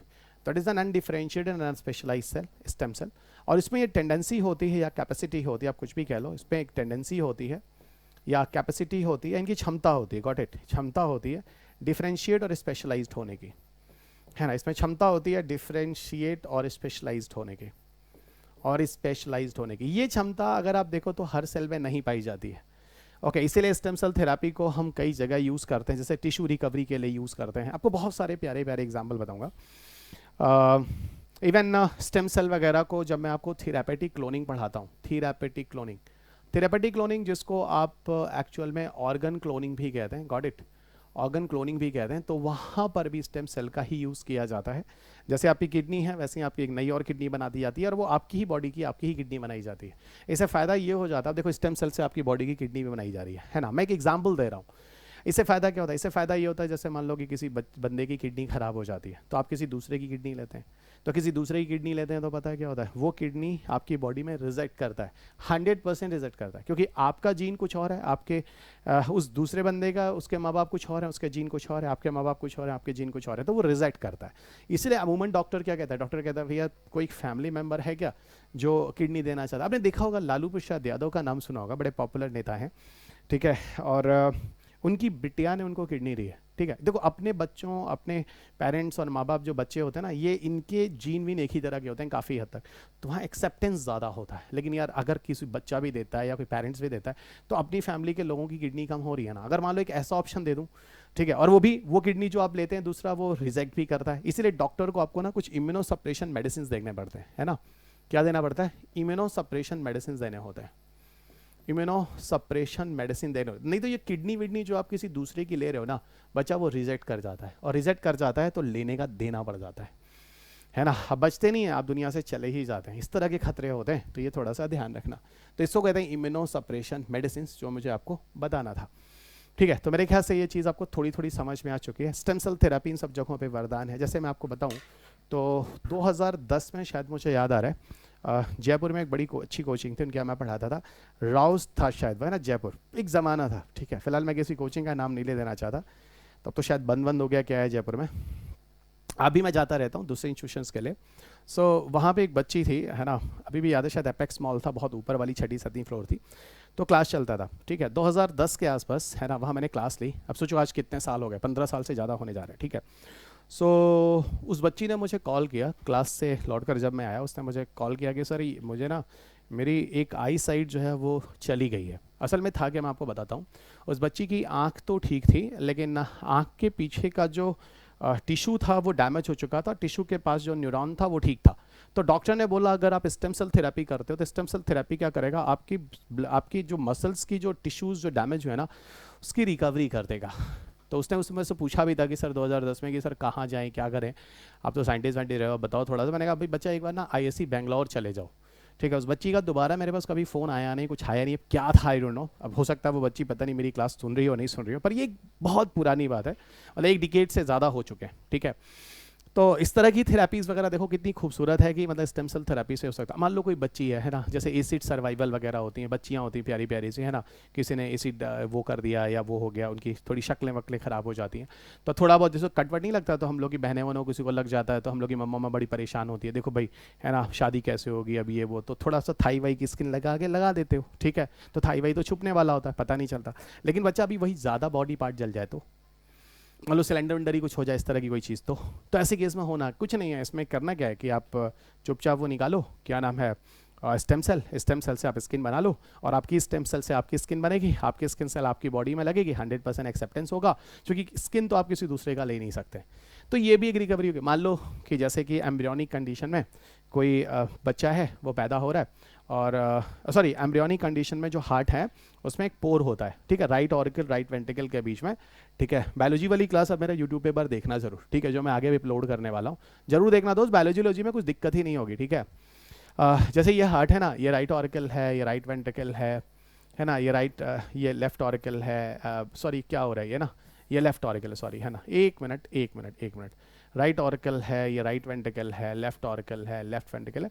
तो यहाँ बीच में एक चीज़ पाई जाती है, फोरामेन ओवलिस कहते हैं, ठीक है। बायोलॉजी वगैरह में थोड़ा और क्लियर बताऊंगा, ठीक है, अभी इतना मत करो, यहाँ पे थोड़ा सा समझो स्टेम सेल को लेकर। ये ना आगे चलकर जब एम्ब्रियोनिक कंडीशन में जब हम अपनी माँ की बॉडी के अंदर होते हैं, वहाँ ये एक्टिव होता है, ठीक है। हमारी माँ का जो शुद्ध रुधिर होता है ना, प्योर ब्लड ऑक्सीजनेटेड, वो लगातार यहाँ से होकर पूरी बॉडी में जा रहा होता है, ठीक है।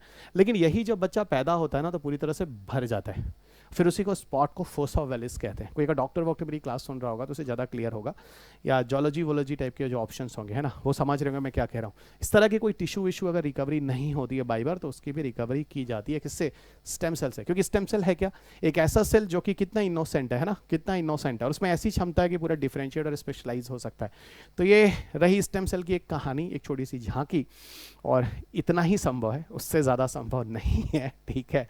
फिलहाल मैंने कोशिश की है ना, मैंने कोशिश की है, ठीक है, कि कॉन्सेप्ट्स पर जाऊं और कॉन्सेप्ट को समझो। स्टेम सेल पे आपके पेपर में 2018 के आसपास भी मेंस में क्वेश्चन आया हुआ है, और स्टेम सेल पे आपके प्रीलिम्स वगैरह पे भी क्वेश्चंस पूछे गए हैं। ड्रग टारगेटिंग वगैरह, ड्रग थेरेपी वगैरह उसको लेकर, या मेडिसिन वगैरह को हम चेक कर सकते हैं, इस पर भी क्वेश्चंस पूछे गए, प्रीलिम्स में पूछे गए, ठीक है। दिल्ली हाई कोर्ट ने परमिटेड किया 2 चिल्ड्रेन को कि भाई ठीक है, और autism spectrum disorder ASD, stem cell therapy को हम यहाँ पर यूज़ करेंगे। स्टेम सेल थेरेपी एक रीजनरेटिव मेडिसिन की तरह काम करता है, ठीक है। रीजनरेटिव मेडिसिन मतलब आपके उपचार के लिए किस तरह से एक मेडिकल फैसिलिटी ही देता है, आपके रिपेयरिंग वगैरह जो सेल होते हैं डैमेज। अब तो सारी कहानी आपको समझ में आ गई। आई डोंट थिंक सो आपको any kind of problem happen in this understanding, okay. Inflammation वगैरह कुछ हो रहा है, उसको कम करता है, इम्यून सिस्टम वगैरह को डेवलप करता है।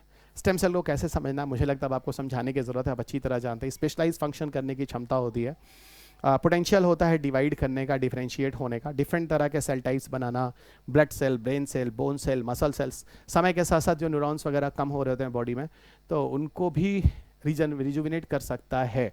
जैसे पार्किंसन बीमारी वगैरह में, सेरेब्रल पाल्सी वगैरह बीमारी में, जो न्यूरल है ना, सोडियम पोटेशियम पंप वगैरह ठीक से काम नहीं करते, न्यूरॉन्स कंडक्शन अच्छे से नहीं करते, उन सब केसेस में बच्चा एक अच्छा ऑप्शन है स्टेम सेल। आप देखो स्टेम सेल्स कई तरह के होते हैं, सोर्सेज ऑफ स्टेम सेल बहुत सारे हैं। फिलहाल मैं ऊपर से बता देता हूँ। एक प्लूरीपोटेंट एक टोटीपोटेंट होता है, एक प्लूरीपोटेंट होता है, एक मल्टीपोटेंट होता है, ठीक है। एम्ब्रियोनिक स्टेम सेल जो होते हैं, ठीक है, एम्ब्रियोनिक स्टेम सेल जो होते हैं, एक तो ये है स्टेम सेल जहाँ मिलते हैं। इंड्यूस प्लूरीपोटेंट स्टेम सेल होता है, जनरली आपको ब्लास्टोसिस्ट वगैरह में मिल जाएगा जब एम्ब्रियो ग्रो करता है उस अवस्था में।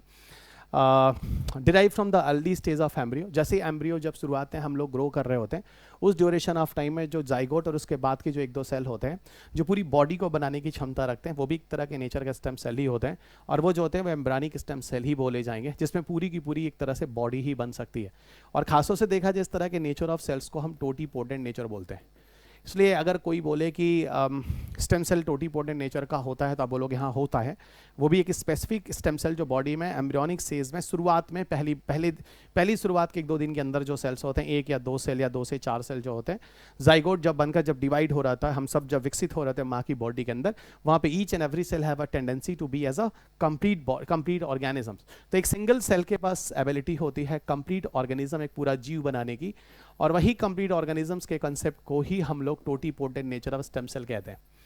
एक साइंटिस्ट था गिलबर्ट, है ना, जब वो प्लांट का टिश्यू कल्चर वगैरह बताता हूँ थोड़ा सा, तो बताता हूँ कैरेट को लेकर उसने सबसे पहले टोटीपोटेंसी प्रूफ की थी। फिलहाल हमें यहाँ स्टेम सेल को लेकर बात करनी है।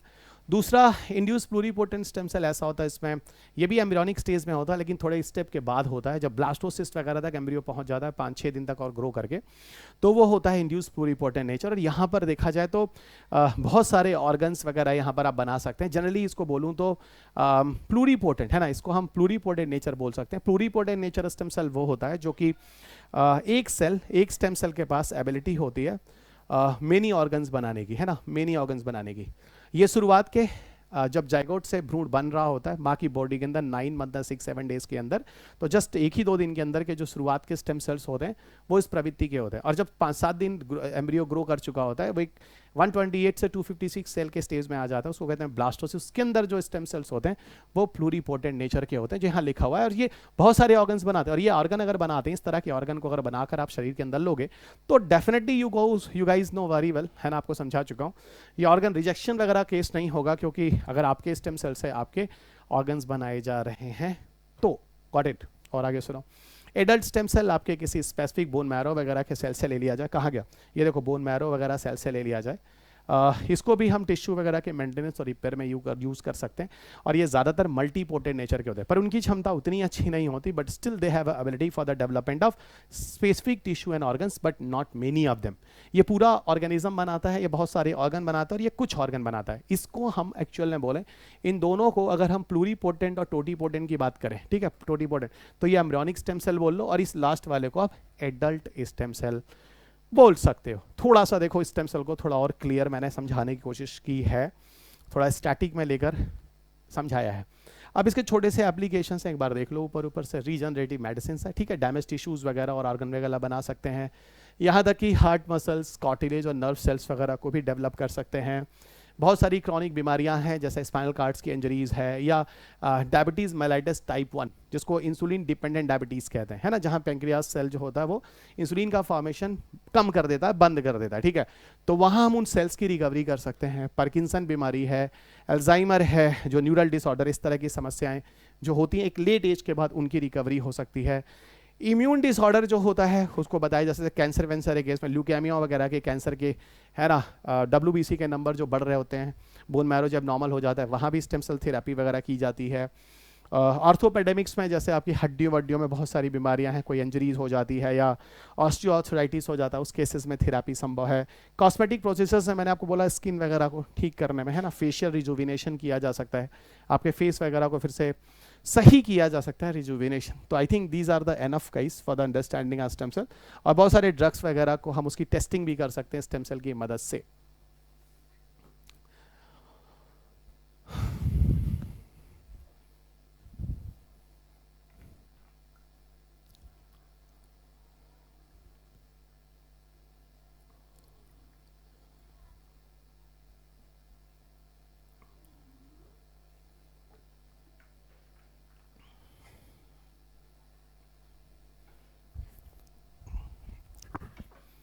अगले टॉपिक की तरफ आते हैं, सेल फ्री डीएनए। देखो सेल फ्री डीएनए का क्या कॉन्सेप्ट होता है मैं आपको समझाता हूँ। हमारी बॉडी में सेल्स होते हैं, ठीक है, कोई दिक्कत नहीं है, ठीक है, सेल्स होते हैं, वेरी गुड। याद रखिए सेल तो is the unit of life होती है, सबको समझ में आ गया, ठीक है। और सेल के साथ हमारी बॉडी में ना फ्लूइड्स भी होते हैं जो शरीर में बह रहे होते हैं। इन फ्लूइड्स के अंदर भी, ठीक है, कुछ डीएनएस होते हैं, जीनोमिक सीक्वेंसेस होते हैं।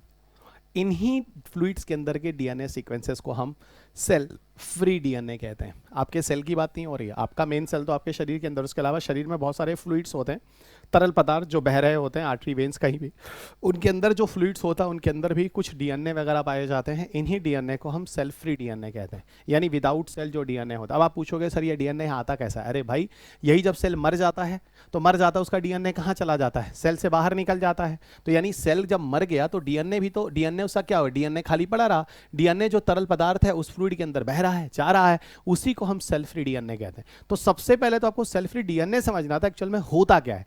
अब आपको बताता हूं सेल फ्री डीएनए का फायदा क्या है, ठीक है। देखो सबसे बड़ी बात क्या है, कंसेप्ट समझ में आया नहीं और अब उसके एप्लीकेशन पढ़ रहे हैं। इसीलिए पहले मैंने जीनोम को समझाया, फिर मैंने उसके आगे बढ़ाया, फिर मैंने स्टेम सेल पढ़ाया, फिर मैंने थोड़ा सा उसके आगे बढ़ाया। भले ही मैं आपको करंट अफेयर्स की चीज़ों को यहाँ पढ़ा रहा हूँ, लेकिन फिर भी स्टैटिक को जोड़ना होता है। सेल फ्री डीएनए, अब देखो सेल फ्री डीएनए के केसेस में क्या नए नए रिपोर्ट्स आते हैं।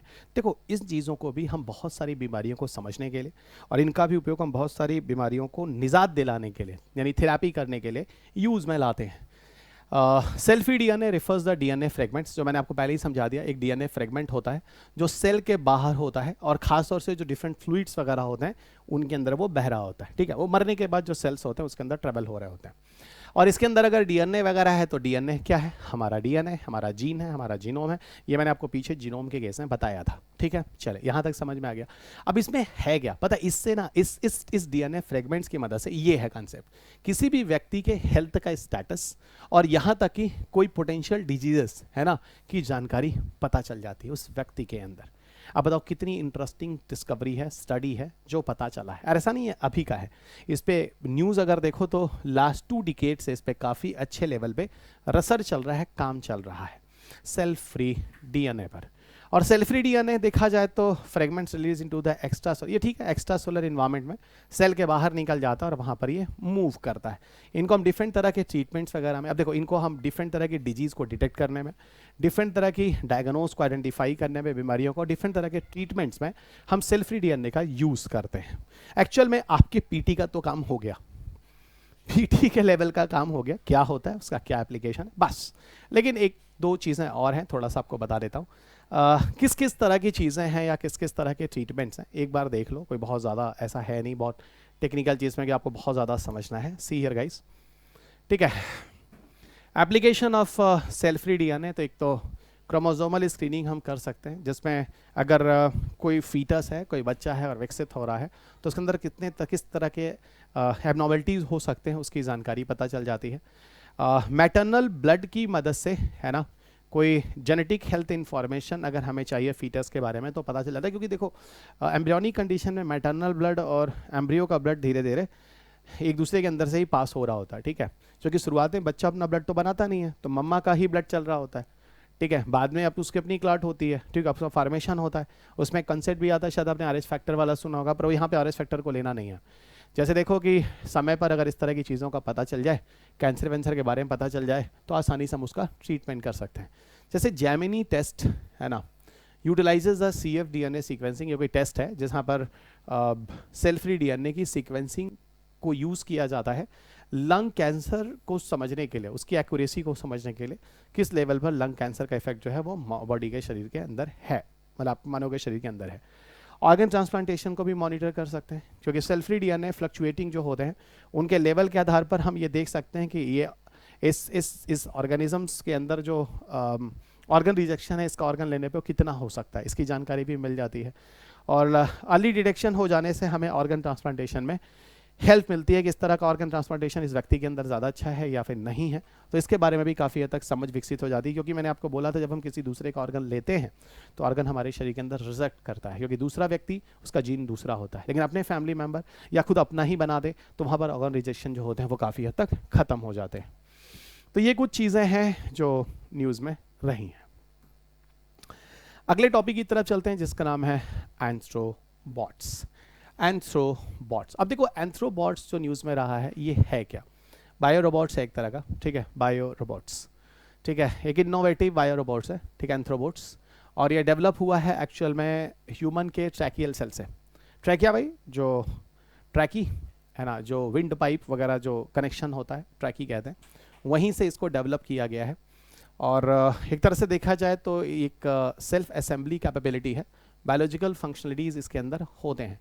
एंथ्रोबोट्स ह्यूमन के ट्रैकियल सेल से डेवलप किया गया है, ठीक है। और जो लाइनिंग होती है ब्रोंकी और ट्रैकी का, वहीं की लाइनिंग्स के से ही इनको डेवलप किया गया, उन्हीं के सेल्स को डेवलप किया गया। ये एक तरह की स्पेशलाइज एपिथेलियल सेल होते हैं, एपिथेलियल बाहर वाली लेयर के सेल्स को कहते हैं। और स्पेशलाइज सेल्स होते हैं जिनको खास तौर से ये वही सेल होते हैं जो म्यूकस वगैरह का फॉर्मेशन करते हैं, जिनसे होकर जो हवा वगैरह है जो पैसेज वगैरह फ्लो करता है। और यहीं पर जो बैक्टीरिया होते हैं काफ़ी हद तक वो रुक भी जाते हैं, ऐसा कहा जाता है, ठीक है, जिससे हमारे शरीर के अंदर बैक्टीरियल इन्फेक्शन वगैरह को ट्रैकी में रोकने की कोशिश भी की जाती है। इसका फ़ायदा क्या? एंथ्रोबोट्स जो होता है वो एबिलिटी होती है मूव करने की और बहुत तरह के जो न्यूरॉन्स होते हैं उनकी रिकवरी करने की। इसके अलावा ये न्यूरॉन्स के ग्रोथ को भी काफ़ी इफेक्ट डालते हैं, उनमें क्षमता होती है न्यूरॉन्स के ग्रोथ करने के लिए भी।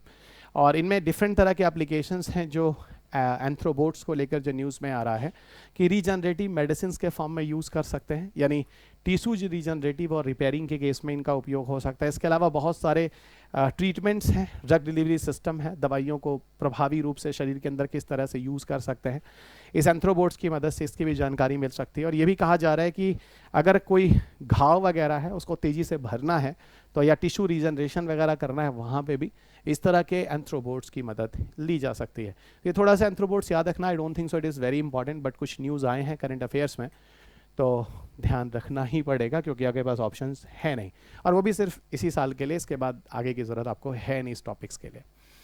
CAR-T सेल थेरेपी, ये फिलहाल हर साल ही इंपॉर्टेंट रहा है और पिछले साल भी न्यूज़ में रहा है। पिछले साल के न्यूज़ में भी CAR-T सेल थेरेपी आपको बताई गई थी, और हर साल ही ये CAR-T सेल थेरेपी, क्योंकि इसकी मान्यता भारत में दी गई है। और इसकी मान्यता जो दी गई इसमें है क्या, ये देखिए आपको सबसे ऊपर ही लिखा है कि अप्रूव्ड है ये, है ना इंडिया में, और CAR-T सेल थेरेपी का अप्रूवल मिल गया है और एक तरह से हमारे देश में हेल्थ केयर सेक्टर में एक तरह से वरदान है। CAR-T सेल थेरेपी में करते क्या है, किसी पेशेंट का टी सेल जो होता है, देखो हमारे बॉडी में 2 सेल होते हैं जो बॉडी की इम्यूनिटी बनाते हैं, एक होता है बी सेल, एक होता है टी सेल, ठीक है। एक होता है बी सेल और एक होता है टी सेल। एक बार फिर छोटा सा डिस्कशन में आपको कर देता हूँ। बी सेल वही होता है जो बोन मैरो के अंदर बनता है, ठीक है, वहीं पर डेवलप होता है, और ये वही होता है जो हेल्पर ये लिम्फोसाइट्स बनाते हैं, वही जो हमारे शरीर में जाकर WBC का निर्माण करता है, ठीक है, शरीर की एंटीबॉडी का निर्माण करता है। और टी सेल जो होता है वो थाइमस ग्लैंड के अंदर बनता है, और ये बोन मैरो को सपोर्ट करता है कि भाई तुम लिम्फोसाइट यानी WBC का निर्माण करो, WBC का निर्माण करो।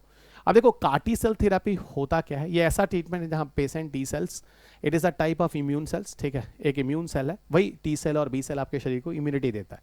टी सेल खासतौर से बोला जाए तो बी सेल को सपोर्ट ही करता है काफ़ी हद तक, ठीक है। और ये जो होता है इनको हम क्या कर सकते हैं, इनको टी सेल वगैरह को हम बनाकर, है ना, इस तरह की लेबोरेटरी में कैंसर सेल वगैरह को मारने में कोशिश कर सकते हैं। कैसे हम टी सेल में chimeric CAR-T cell therapy use करते हैं, इस चीज़ को शॉर्ट में थोड़ा समझाने की कोशिश करता हूँ कुछ पिक्चर के through. CAR-T cells is a new form of immunotherapy जो कैंसर ट्रीटमेंट के लिए काफ़ी कारगर सिद्ध हुई है। और यहाँ पर देखा जाए तो री engineering the bodies T immune cells, हमारी बॉडी में जो हेल्पर टी सेल मर जाते हैं उसको फिर से बनाया जाता है। यानी कैंसर और एड्स ऐसी बीमारियां होती हैं जहाँ पर हमारी बॉडी का जो हेल्पर टी सेल होता है, ये जो TH सेल या TH हेल्पर सेल जो होता है जो शरीर की एंटीबॉडी बनाता है, ये मर जाता है। तो यहाँ पर कह रहे हैं कि हेल्पर टी सेल को, इम्यून सेल्स को फिर से यहाँ पर बनाया जाता है और बनाकर फिर कैंसर के सेल्स को मारने की कोशिश की जाती है। इन सारी चीज़ों को मैं आपको थोड़ा सा पिक्चर में दिखाने की कोशिश करता हूँ। ये देखो आप, ठीक है, करते क्या है आप जरा समझो। ये पूरा का पूरा वर्किंग मैकेनिज्म है और शॉर्ट में मैंने सीक्वेंस करके समझाने की कोशिश की और इसके आगे आपको पिक्चर में भी दिखाऊंगा। देखो हो क्या रहा है। सबसे पहले हमने क्या किया, ब्लड लिया, ठीक है, ब्लड लिया है ना, वेन से, किसी पेशेंट के आर्म से हमने क्या किया, ब्लड ले लिया, ठीक है, ब्लड ले लो, ठीक है। ब्लड लेने के बाद उसमें से क्या करो आप, ठीक है, एक मशीन होती है, ठीक है, उस मशीन के माध्यम से आप क्या करो, उसमें जो WBC है, ठीक है, इंक्लूडिंग टी सेल्स, उसको आप अलग कर लो और बाकी ब्लड को एज इट इज फिर उस पेशेंट के अंदर जाने दो। यानी कितनी इंटरेस्टिंग चीज हो गई, एक तरफ से बंदे का ब्लड ले रहे हैं, ठीक है, उसका WBC TH सेल हम अलग कर ले रहे हैं, हेल्पर टी सेल, बाकी पूरा ब्लड जो है बॉडी के अंदर दे रहा है। यानी हमको यहाँ क्या चाहिए, सिर्फ हेल्पर टी सेल चाहिए, ठीक है ना। देखिए, removes the white blood cell including the T cells and send the rest of the blood back to the patient, ठीक है। ये चीज आपको समझ में आ गई, धीरे धीरे चलता हूँ, समझना टेक्निकल चीज है थोड़ा सा। उसके बाद हम क्या करते हैं, जीन, एक जीन को लेते हैं जो बहुत ही स्पेशल है ना, for a special receptor, chimeric antigen receptor वाला एक जीन होता है, उस जीन को लेते हैं, ठीक है। एक जीन लेते हैं जो साफ साफ लिखा है फॉर ए स्पेशल रिसेप्टर, ठीक है, कॉल्ड काइमेरिक एंटीजन रिसेप्टर, उसको हम इंसर्ट करते हैं टी सेल के साथ, वो टी सेल जो हमने उस पेशेंट के शरीर से निकाला है। अब ये टी सेल और ये जीन जो होते हैं आपस में मिल जाते हैं, वो अभी आपको पिक्चर में दिखाता हूँ। और फिर उसके बाद क्या करते हैं, अब क्या करते हैं, ये CAR-T सेल जो बन गया ना, है ना, अब इसी को ले जाकर हम क्या करते हैं, इसी को हम ले जाकर शरीर के अंदर डाल देते हैं और शरीर के अंदर जो एंटीजन होता है, an antigen on the cancer cell और किल देम, उस कैंसर सेल को आइडेंटिफाई कर उसको मार देता है, क्योंकि ये टी सेल जो होता है ये हमारे शरीर के अंदर इम्यूनिटी बनाता है, ठीक है। और जो CAR-T सेल है ये क्या करता है, ये रिसेप्टर क्या होता है मैं आपको बताऊं, एक ऐसी चीज जो जाकर किसी पर्टिकुलर जगह को आइडेंटिफाई करती है। तो कैंसर वाले सेल को आइडेंटिफाई करने के लिए हमें क्या चाहिए होगा, रिसेप्टर प्रोटीन चाहिए होगा। तो ये रिसेप्टर आइडेंटिफाई करता है और कैंसर वाले सेल को आइडेंटिफाई करके उसी को मारता है। आप इस पिक्चर में देखो, आपको काफी चीजें क्लियर हो जाएंगी। अगर स्टिल अभी आपको चीजों को जोड़ने में थोड़ी दिक्कत होती है, क्योंकि आप में से काफी लोगों ने साइंस में ये चीजें पहली बार सुनी होगी। ये देखो, ये एक शख्स है, ठीक है, इसका क्या किया, remove the blood from the patient to get the T cell, निकाल लो टी सेल, निकाल लो, आपने टी सेल यहाँ से निकाल दिया, CAR-T सेल थेरेपी।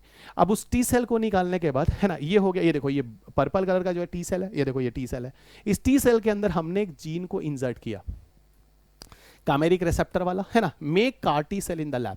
इसको, ये पूरा काम हमने लैब के अंदर किया, ठीक है। अब क्या होगा, जब ये जीन अंदर आया तो इस जीन ने क्या किया, इस जीन ने अपना एक रिसेप्टर प्रोटीन बनाया, ठीक हो। इसके ऊपर पहले यहाँ इसके ऊपर देखो रेड कलर का नहीं दिख रहा, अब यहाँ देखो इसके ऊपर एक रेड कलर का ऐसे प्रोटीन दिख रहा है, एक रिसेप्टर प्रोटीन दिख रहा है, ये देखो एक रिसेप्टर प्रोटीन दिख रहा है, ये देखो रिसेप्टर दिख रहा है, देखो रिसेप्टर यहाँ पर नहीं है, यहाँ उस जीन को इंसर्ट करने के बाद यहाँ पर एक बनने लगा। अब क्या करोगे, ये जो काइमेरिक एंटीजन रिसेप्टर वाला जो CAR-T सेल बना ना, ये जीन के फ्यूजन करने के बाद इसको लैब में लेकर इसकी मल्टीपल कॉपी बना लो। यानी इस वाले सेल्स को, जो इस तरह के सेल्स हो गए हैं, कार टी सेल जो हो गया है ना, इस जीन को इंसर्ट करने के बाद, ठीक है, काइमेरिक रिसेप्टर वाला जो जीन हो गया, अब इसको मल्टीप्लाई कर लो। अब यहाँ पर आपके बहुत सारे, यहाँ पर आपके क्या हो गए, बहुत सारे, है ना, यहाँ पर आपके बहुत सारे जो है काइमेरिक एंटीजन रिसेप्टर वाला कार टी सेल डेवलप हो गया लैब के अंदर। ठीक है, अब क्या करो, इसको ले जाओ, इसको ले जाओ और मनुष्य को चढ़ा दो। ठीक है, फ्यूज करो, infuse CAR T cell into patient. अब कार टी सेल अंदर गया। ठीक है, अब क्या करेगा, ये कैंसर सेल है। कैंसर सेल मतलब ये एक एंटीजन है, एक प्रॉब्लम है, याद रखना, है ना। एंटीजन हमेशा प्रॉब्लम को संबोधित करता है, तो ये एक एंटीजन हो गया, प्रॉब्लम हो गया। अब इस एंटीजन में क्या करेगा, ये एंटीजन क्या करेगा, ये जो इसका रिसेप्टर है ना, रिसेप्टर जो है ये कैंसर सेल। अच्छा एक बात और मैं बता दूं, जैसे कोई बॉडी का कैंसर सेल है तो ये कैसे पता चलेगा ये कैंसर सेल है। कैंसर सेल के ऊपर जो सेल मेम्ब्रेन होता है उसके ऊपर कुछ स्पेसिफिक प्रोटीन्स उसके अपने होते हैं, और ये नॉर्मल सेल के अंदर नहीं होता। उनको आइडेंटिफाई करेगा रिसेप्टर्स, और जाके उसी कैंसर वाले सेल को जाके देखो चारों तरफ से ये जाकर अटैच हो जाता है। जहां जहां कैंसर सेल है उस सारे कैंसर सेल को ये मारना शुरू करेगा। अब अगर कैंसर सेल मरने लगेगा बच्चा, तो आप खुद देखो आपका ट्रीटमेंट होगा कि नहीं हो गया। आप नीचे ना कमेंट बॉक्स में जरूर लिखना इस पिक्चर से आपको चीज़ें समझ में आई हैं कि नहीं आई हैं। ठीक है, क्योंकि मैंने बहुत ही सिंपल तरीके से चीज़ों को समझाने की कोशिश की। इसी को कहते हैं कार टी सेल थेरेपी, और it CAR T cell therapy. तो याद रखना ये टॉपिक बहुत ही इंपॉर्टेंट, खास तौर से ये कैंसर के उपचार के लिए वरदान है। ठीक है, वरदान है। अगले कॉन्सेप्ट की तरफ चलते हैं जिसका नाम है 3 पेरेंट्स बेबी या माइटोकॉन्ड्रियल रिप्लेसमेंट थियरी, या इसी को आप माइटोकॉन्ड्रियल जीन थेरेपी के नाम से भी जानते हैं। इस पर पहले भी कई बार क्वेश्चंस आ चुके हैं, 2 बार क्वेश्चन आ चुके हैं, मैं फिर आपको बता देता हूँ। ये कोई ऐसा नहीं है कि करंट अफेयर्स। और 2016 में तो पहला बेबी पैदा हो चुका है, ठीक है, यूनाइटेड किंगडम में, और शायद मैक्सिको में, I am not very sure, और यूनाइटेड किंगडम में शायद इसको लीगलाइज भी किया है 2016 में, है ना, और 2017 में। ये न्यूज़ 2016 और 17 की है सबसे पहले। और एक चीज़ और आपको बता दूं कि हम लोग के शरीर में अगर डीएनए या जीन की बात करें तो डीएनए के अंदर ही जीन होते हैं। ये मैंने आपको स्टैटिक में बताया, फिर थोड़ा सा स्टैटिक आपको समझाना पड़ेगा। ठीक है, जब भी बायोटेक स्टार्ट करता हूँ उसके पहले 2-2.5 घंटे की स्टैटिक डिस्कशन करता हूँ। उसमें आपको बहुत सारी चीज़ें बताता हूँ, जीन बताता हूँ, जीनोम बताता हूँ, काफ़ी कॉन्सेप्ट्स बताता हूँ, और इसी कॉन्सेप्ट के बेसिस पर आप जो है पूरा का पूरा बायोटेक समझ जाते हैं। ये आरएनए इंटरफेरेंस जैसा जो क्वेश्चंस जो आपके सर के ऊपर से निकल जाता है, जो यूपीएससी ने 2018 में पूछा है, पीटीजीएस वाला, आप बुक देखेंगे तो आपको मिलेगा। मैं आप में से हर किसी को गुजारिश करता हूँ कि आप प्लीज़ एक बार किताब को लेकर पीछे जो क्वेश्चंस दिए हैं एक बार देख लेना, आपको समझ में आ जाएगा कि साइंस एंड टेक भी 80 से 90% स्टैटिक है। ठीक है, और हर वीडियोस में आप देखो तो ये लाइन आपको बार बार सुनने में आती होगी। ठीक है, ये लाइन मैं आपको बोलता हूँ। 3 पेरेंट्स बेबी के कंसेप्ट्स को मैं आपको बताता हूँ, एक मिनट, है ना। इसको कई और नाम से जानते हैं, आप इसको माइटोकॉन्ड्रियल जीन थेरेपी भी कह सकते हैं, लिखा ही है, और इसी को हम प्रो न्यूक्लियर ट्रांसफर भी कहते हैं। ठीक है, इसी को प्रो न्यूक्लियर ट्रांसफर भी कहते हैं। ठीक है, इसको मैं थोड़ा टाइम लेके समझाता हूँ क्योंकि इस पर 2 क्वेश्चन वैसे भी आ चुके हैं, और ये वैसे भी एक तरह से इस कंसेप्ट को आप डिजाइनर बेबी के नाम से भी जान सकते हैं, है ना। ये भी एक तरह के डिजाइनर बेबी का ही एग्जाम्पल है जो आप यहाँ पर समझ सकते हैं। और जो यूके ने जो लीगलाइज किया और 2016 में, और मैक्सिको में शायद जो पहला बेबी बॉर्न हुआ, है ना, उस पर एक बीमारी थी, उसको लेग बेबी सिंड्रोम के नाम से जानते हैं, है ना, उसको लेग बेबी सिंड्रोम। ये बुक में आप देखना एक बॉक्स बना होगा, उसमें मैंने लिखा हुआ है लेग बेबी सिंड्रोम के नाम से जानते हैं। ठीक है, और ये न्यूरल डिसऑर्डर है और अंत में जाके इसमें बच्चे की डेथ तक हो जाती है। ठीक है, अब मैं आपको ये कह रहा था, अच्छा याद रखना पेपर में आपको प्रो न्यूक्लियर ट्रांसफर के नाम से पूछा गया है। ठीक है, और एक बार उन्होंने ऐसे बोला था कि साइटोप्लाज्म या माइटोकॉन्ड्रिया से भी जीन चलते हैं, मैटरनल वाले। ठीक है, उस बारे में भी आपको बताता हूँ। हाँ, मैं कह रहा था डीएनए कहाँ होता है, और ये भी आपको पता है कि डीएनए के अंदर जीन होता है। डीएनए 2 जगह है हमारे शरीर में। ठीक है, एक तो हमारे न्यूक्लियस के अंदर है, और ये न्यूक्लियस के अंदर हमारा मेन डीएनए होता है, पर इसके अलावा हमें जो डीएनए होता है बच्चा, वो माइटोकॉन्ड्रिया के अंदर भी होता है। Got it.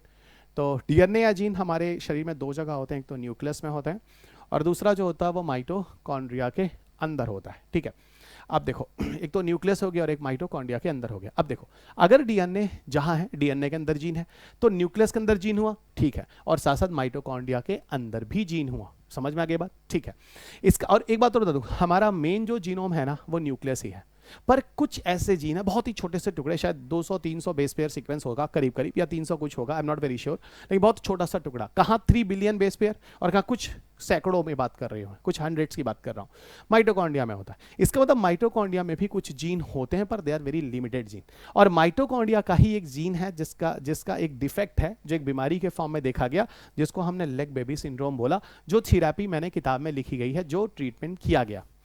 वो बच्चा बॉर्न भी हुआ है, ठीक है। अब इस बच्चे के अंदर जो ट्रीटमेंट हुआ वो कैसे हुआ है 3 पेरेंट्स बेबी को लेकर, उस बारे में बात करेंगे। लेकिन इसके पहले आपको ये समझ में आ गया कि माइटोकॉन्ड्रिया भी ऐसा सेल ऑर्गेनेल है जो ह्यूमन की बॉडी के सेल के अंदर पाया जाता है, जिसके अंदर डीएनए होता है और डीएनए के अंदर जीन होता है। लेकिन मुख्य जीन और डीएनए हमारे शरीर का जो होता है वो न्यूक्लियस के अंदर होता है, ठीक है। अब सुनो, इस टॉपिक को समझाने के लिए मुझे आपको कुछ चीज़ें बतानी पड़ेंगी, ठीक है। और इस चीज़ों को बताने के लिए थोड़ा मैं आपको बैकग्राउंड पे लिए चलता हूँ, ताकि आप में से कभी भी किसी को कोई भी डाउट आगे कभी भी ना हो। एक बार आप अच्छे से समझ लो। देखो, एक बात मैं आपको बताऊं कि हर किसी को, है ना, हम सब, we all people got the nutrition, maternal nutritions, ठीक है। मैं जब ये बात बोलता हूँ मैटरनल न्यूट्रिशंस, तो काफ़ी बच्चे ऐसे होते हैं जो तुरंत कंफ्यूज हो जाते हैं। वो सोचते हैं हाँ सर, वो हमारा जो भ्रूण होता है ना, वो मम्मा के यूट्रस के अंदर हम लोग बोलते हैं, इसके लिए आप बोलते होंगे मैटरनल न्यूट्रिशन। मैं कहता हूँ आप पूरी ब्लंडर करते हैं, ये बिल्कुल नहीं है। मैटरनल न्यूट्रिशन से मेरे कहने का मतलब क्या है, आप जरा समझो। देखो, ऐसा है कि मान लो ये एक स्पर्म है बच्चा, है ना, everybody see here, suppose this is a sperm, जो फादर का स्पर्म है, ठीक है। ये क्या है, स्पर्म के अंदर होता है न्यूक्लियस, और मैंने आपको बेसिक कंसेप्ट में समझाया है, न्यूक्लियस में कुल क्रोमोसोम होते हैं 23 क्रोमोसोम्स, ठीक है, 23 क्रोमोसोम होते हैं, ठीक है। और न्यूक्लियस के बाहर क्या होता है, न्यूक्लियस के बाहर होता है साइटोप्लाज्म। और आपको बताऊं, इसी साइटोप्लाज्म के अंदर सारे के सारे सेल ऑर्गेनेल होते हैं, जैसे mitochondria, Golgi bodies, endoplasmic reticulum, lysosomes, vacuoles, ये सारे के सारे सेल ऑर्गेनेल जो होते हैं वो इसके अंदर होते हैं, साइटोप्लाज्म के अंदर। और ये हो गया, मान लो अपने पिताजी का स्पर्म हो गया। दूसरी तरफ अगर मान लो बच्चा, दूसरी तरफ ये क्या है, ये एक सेल है, गॉट इट, ये एक सेल है। इधर देखो, ये क्या है, ये एक सेल है, ये एक सेल है। एक सेल के अंदर क्या होता है, एक सेल के अंदर मम्मा का न्यूक्लियस होता है, और मम्मा के न्यूक्लियस के अंदर कुल कितना क्रोमोसोम होता है, कुल 23 क्रोमोसोम होता है, ये ध्यान रखना, ठीक है। और यहाँ पर जो मम्मा का जो साइटोप्लाज्म है, ये एक सेल के अंदर पूरा साइटोप्लाज्म है, ये हो गया बच्चा मम्मा का साइटोप्लाज्म। फिर मैं बोलूंगा, अगर ये मम्मा का साइटोप्लाज्म है तो mitochondria, Golgi bodies, endoplasmic reticulum, lysosome, vacuole, ये सब हमारी माँ का हो गया। हम आप सबकी बात कर रहे हैं ना, माँ का हो गया। जब फर्टिलाइजेशन होता है उस समय क्या होता है, ये स्पर्म जो होता है वो यहाँ पहुंचता है, ए ऐसे मान लो स्पर्म यहाँ पहुंचा, और स्पर्म यहाँ पहुंचा तो उसका जो न्यूक्लियस होता है वो अंदर आता है, ठीक है। न्यूक्लियस जो है वो अंदर आता है, तो न्यूक्लियस मतलब ये 23 क्रोमोसोम यहाँ आ गया पापा का, और मम्मा का 23 क्रोमोसोम ऑलरेडी न्यूक्लियस के अंदर पड़ा था, ये हो गया। और यही एक सेल जो होता है, इसके अंदर के जो न्यूक्लियस दोनों फ्यूज हो जाते हैं पापा और मम्मा का, और जाकर ये 23 जोड़ी क्रोमोसोम बन जाता है, चाहे वो एज अ बॉय हो या एज अ सन हो या एज अ डॉटर हो। लेकिन एक बात समझना, यही एक सेल जब पापा के क्रोमोसोम्स के साथ फ्यूज हो जाता है मम्मा का क्रोमोसोम, तो इसी को हम जाइगोट कहते हैं। यानी जाइगोट कुछ और नहीं है, जाइगोट में स्पर्म का न्यूक्लियस और एक के न्यूक्लियस का फ्यूजन हो जाता है, और पूरा का पूरा जो साइटोप्लाज्म जाइगोट में होता है वो होता है हमारी मां का। इसका मतलब मैं ये कह सकता हूं, चाहे आप एज अ बॉय पैदा हो रहे हो या एज अ गर्ल पैदा हो रहे हो, मतलब सन या डॉटर के फॉर्म में, ठीक है, आप सबको जो साइटोप्लाज्म है, यानी mitochondria, Golgi bodies, endoplasmic reticulum, ये सारा का सारा आपकी मां का मिलता है। इसका सीधा मतलब maternal cytoplasm is responsible for the development of a baby, ठीक है। किसी मैटरनल मां के साइटोप्लाज्म की वजह से ही चाहे लड़का हो या लड़की हो पैदा होती है, और वो बड़ी होती है, ठीक है। चलो, ये भी चीज आपको समझ में आ चुकी है। अब मान लो, इसका मतलब अगर मैं एज अ बॉय हूं या मेरी बहन है एज अ गर्ल है, तो हम दोनों के अंदर माइटोकॉन्ड्रिया साइटोप्लाज्म हमारी मम्मा का ही आया है। आप सबके अंदर यही है, ये चीज, ये कंसेप्ट है, इट इज अ कंसेप्ट। और जाके देखो, इसी कंसेप्ट पर जाकर यूपीएससी ने 2021 का क्वेश्चन पूछा, और तुम लोग इस क्वेश्चन को, इस सब्जेक्ट को हवाबाजी के चक्कर में इतना आसान सा क्वेश्चन, घटिया सा क्वेश्चन आप लोग छोड़ के आए हो, ठीक है। ये बताओ, ये करंट अफेयर्स है, ये हम लोग जो है आज बन रहे हैं 2021 में इस तरह से? ये तो हमारे युगों से, जब से मनुष्य पैदा होना शुरू हुआ होगा, ये सारी चीजें चल रही होंगी फर्टिलाइजेशन वगैरह में। इसीलिए कहता हूं कि साइंस एंड टेक को भी एक विषय समझो, नहीं समझोगे कोई बात नहीं। आप एक बात फिर बताता हूं, ये 35 क्वेश्चन जो तुम लोग जा रहे हो ना, 30 से 35 क्वेश्चन जो साइंस एंड टेक एनवायरमेंट है, फालतू में इसको छोड़ के आते हो, 5 से 7 क्वेश्चन करके आते हो, वही जो लास्ट में कोई 50 मैगजीन, 60 पेज की जो मैगजीन आती है, 50 कोचिंग इंस्टीट्यूट्स हैं, लास्ट में आपको ये मैगजीन देते हैं, और इसी मैगजीन्स को आप पढ़ते हैं, क्योंकि साल भर में ये चीजें कभी आप ना समझ पाए हैं ना समझ पाते हैं। अगर आप क्वेश्चन पेपर भी देखें, जो मैं आपको बार बार हर वीडियो में गुजारिश किया हुआ, कुछ लोग तो अब तो ये कह लो, कुछ लोगों को फोबिया हो गया होगा मेरे इस वर्ड्स को सुनकर, लेकिन मैं बोलता रहूंगा। कुछ लोग तो यहां तक नीचे उल्टे सीधे कमेंट्स भी लिखते हैं, मैं ऐसा नहीं, मैं कमेंट नहीं देखता हूं, पर मैं अवॉइड करता हूं, ठीक है। ये वही लोग लिखते हैं जो फ्रस्ट्रेटेड हैं, ठीक है, जो कितने आसान से क्वेश्चन जो आज इनको लग रहे होंगे ये कितना आसान सा घटिया सा क्वेश्चन था, यूपीएससी 2021-20 में पूछ रहा है। एक बार हमने रवि सर की किताब देख ली होती, क्वेश्चन पेपर देख लिया होता, और वो क्वेश्चन पीछे 2017 में भी पूछा हुआ है, प्रो न्यूक्लियर ट्रांसफर के केस में 16-17 में, है ना, वो भी आपको मिल जाता है, और 21 में फिर मिल जाता है। रिपीट मारा है क्वेश्चन इन्होंने। अब देखो 3 पेरेंट्स बेबी में क्या है, कहानी ये है कि अगर माइटोकॉन्ड्रिया में डीएनए है तो इसका मतलब माइटोकॉन्ड्रिया भी कुछ जीन को लेकर चलता है, और मैंने बोला लेग बेबी सिंड्रोम। अब हम कैसे ट्रीटमेंट करने जा रहे हैं, मान लो हमारी मम्मा को लेग बेबी सिंड्रोम है, तो इसका मतलब अगर हमारी मम्मा को लेग बेबी सिंड्रोम है, हमारी मम्मा से अगर कोई भी बॉय और कोई भी गर्ल अगर पैदा हो रही है, ठीक है, तो वहां पर 100% उसे लेग बेबी सिंड्रोम होगा। पिताजी लेग बेबी सिंड्रोम है तो कोई दिक्कत नहीं है, क्योंकि पिताजी का कभी भी साइटोप्लाज्म है ना, यानी पिताजी का कभी भी माइटोकॉन्ड्रिया कभी किसी बॉय या किसी गर्ल के अंदर नहीं जाता है। यही पूरा बेसिक बैकग्राउंड था जो मैंने आपको समझाया है। अब देखो होता क्या है, बहुत ही सिंपल तरीके से, ये मान लो हमारे फादर हैं दोस्त, है ना, ये हमारे पिताजी हैं, जो हो गया स्पर्म, ठीक है, और ये हो गया पूरा का पूरा साइटोप्लाज्म, ये हो गया बच्चा न्यूक्लियस जिसमें हो गया नंबर ऑफ क्रोमोसोम कितना 23, ये हो गया 23 क्रोमोसोम। वहीं दूसरी तरफ देख लो, आज के बाद कभी भी कंफ्यूज नहीं होगे, ठीक से समझ लो मुझे, ठीक है। ये हो गया क्या, ये हो गया हमारी मम्मा का एक्सेल, है ना, ये हो गया एक्सेल, और ये हो गया बच्चा हमारी ओन मम्मा, ठीक है, ओन मदर, है ना, ये हो गया ओन मदर। तो ओन मदर का एक्सेल का मतलब एक न्यूक्लियस हो गया, एक न्यूक्लियस हो गया, और न्यूक्लियस के अंदर जो क्रोमोसोम है कितना हो गया 23, और ये हो गया आपका साइटोप्लाज्म। और ये मैंने ना गोल गोल से इसको दिखा दिया, ये दिखा दिया, ये दिखा दिया, हजारों हजारों संख्या में जो माइटोकॉन्ड्रिया है, माइटोकॉन्ड्रिया जो है वो डिफेक्टेड है, वो डिफेक्टेड है, माइटोकॉन्ड्रिया जो है वो डिफेक्टेड है। अच्छा, न्यूक्लियस तो एक होता है, माइटोकॉन्ड्रिया सैकड़ों हजारों की संख्या में होते हैं, पर न्यूक्लियस एक ही होता है, याद रखना। ये भी मैं इसीलिए स्टैटिक कहता हूँ, एक बार मैंने पढ़ाया था, आप में से कई लोगों को याद आ रहा होगा। तीसरी तरफ मैंने क्या किया, तीसरी तरफ हमने अदर मदर ले लिया, एक और से एक सेल ले लिया, है ना, ये जो एक सेल है बच्चा, ये हमने अदर मदर का ले लिया। किसका ले लिया, अदर मदर का ले लिया, ठीक है। सारी कहानी जो पीपीटीज में ना सब आपको ऐसी समझ में आ जाएगी, एक बार इसको समझ लो, कभी नहीं भूलोगे, आज तो कम से कम समझ लो। और सुनो, ये कोई करंट अफेयर्स अब नहीं है, 2016-17 से करंट अफेयर्स है, 2 बार क्वेश्चन आ चुका है। अभी आपकी जनरेशन, आपके बच्चे भी आएंगे, उनको भी यही पढ़ा रहा हूँ, ठीक है, याद रखना, ठीक है। अब बताओ 2016-17 में जो लोग मेरी क्लास किए होंगे आज से 7 साल 8 साल पहले, उनको भी ये पढ़ाया होगा, आज 8 साल बाद भी वो चीज़ें पढ़ा रहा हूँ, बीच में 2 साल आ भी चुका, और ये चीज़ अब आगे भी आ चुकी है, ये चीज़ आगे भी पढ़ाता रहो। हाँ, पर भारत में ये चीज़ अभी तक लीगलाइज नहीं हुई है, कुछ यूरोपियन कंट्रीज में लीगलाइज्ड है। एक्सेल हो गया, एक्सेल जो हो गया ये अदर मदर है दोस्त, है ना, ये न्यूक्लियस है, न्यूक्लियस में क्रोमोसोम कितना है 23, उसका अपना क्रोमोसोम अपना डीएनए, और ये क्या है बच्चा, ये सारा का सारा जो है ये क्या है, ये हो गया बहुत सारे माइटोकॉन्ड्रिया, और ये सारे के सारे जो माइटोकॉन्ड्रिया वो क्या है, वो नॉर्मल माइटोकॉन्ड्रिया हो गया, ठीक है। अब क्या करो, एक काम करो, यहाँ से जो एक्सेल लिया है ना, यहाँ से रिमूवल ऑफ न्यूक्लियस कर दो भाई, उसका अपना न्यूक्लियस बाहर करो ना, इस वाले रिमूवल ऑफ न्यूक्लियस करो, न्यूक्लियस को हटा दिया। जब न्यूक्लियस को हटा दिया तो जो एक सेल है उसमें क्या होगा, अब इस एक सेल के अंदर बच्चा सारा का सारा जो माइटोकॉन्ड्रिया है वो कौन सा रह गया, ऑफ कोर्स वो पूरा का पूरा सिर्फ नॉर्मल माइटोकॉन्ड्रिया रह गया, देखो नॉर्मल वाला माइटोकॉन्ड्रिया रह गया, ठीक है। अब क्या करते हैं यहाँ पर, यहाँ क्या करते हैं, इस न्यूक्लियस को उठाकर इसके अंदर ट्रांसफर कर दो। अब देखो अपनी मम्मा का 23 क्रोमोसोम आ गया, है ना, ये 23 क्रोमोसोम अपनी मम्मा का आ गया, और अदर लेडी का माइटोकॉन्ड्रिया आ गया नॉर्मल वाला, क्योंकि अपनी मम्मा को तो लेग बेबी सिंड्रोम था ना, LEIG जो मैंने पीछे भी बताया, और यहाँ नहीं था, तो इस वाले लेडी को कर लिया। अब ये देखो ये रिपेयरिंग हो गई, है ना, ये रिपेयरिंग हो गई। अब क्या करोगे, अब क्या करोगे, इस वाले स्पर्म को इस वाले एग से फ्यूज कर दो। अब देखो 3 पेरेंट्स बेबी आ गया, और 3 पेरेंट्स बेबी जो बना वो पूरी तरह से क्या है, माइटोकॉन्ड्रियल जो डिफेक्ट है वहां से ठीक हो गया, अलग अलग कलर से। अब यहां पर आपको समझ में आ रहा होगा, ये 23 ये हो गया अपनी मम्मा का न्यूक्लियस, अपने पापा का न्यूक्लियस, सिर्फ माइटोकॉन्ड्रिया दूसरी लेडी का हो गया, ठीक है। और सुनो, ऐसा है कि माइटोकॉन्ड्रिया बहुत सारा होता है, ठीक है, तो इतना माइटोकॉन्ड्रिया हटाकर इतना माइटोकॉन्ड्रिया डालना आसान नहीं है, एक न्यूक्लियस हटाओ और एक न्यूक्लियस को लाके डालो, वो आसान है। इसीलिए यहाँ पर ज़्यादा इंजीनियरिंग मत लगाना, जो मैंने बोला ये सिंपल तरीका है, इसी से बनता है। अब मेरे ख्याल से आप में से किसी भी बच्चे को 3 पेरेंट्स बेबी बताने की जरूरत नहीं है, एक बार नीचे कमेंट बॉक्स में ज़रूर लिखना, अगर आप में से काफ़ी लोग कार्टी सेल थेरेपी और 3 पेरेंट्स बेबी पहली बार समझ रहे हैं तो, ठीक है।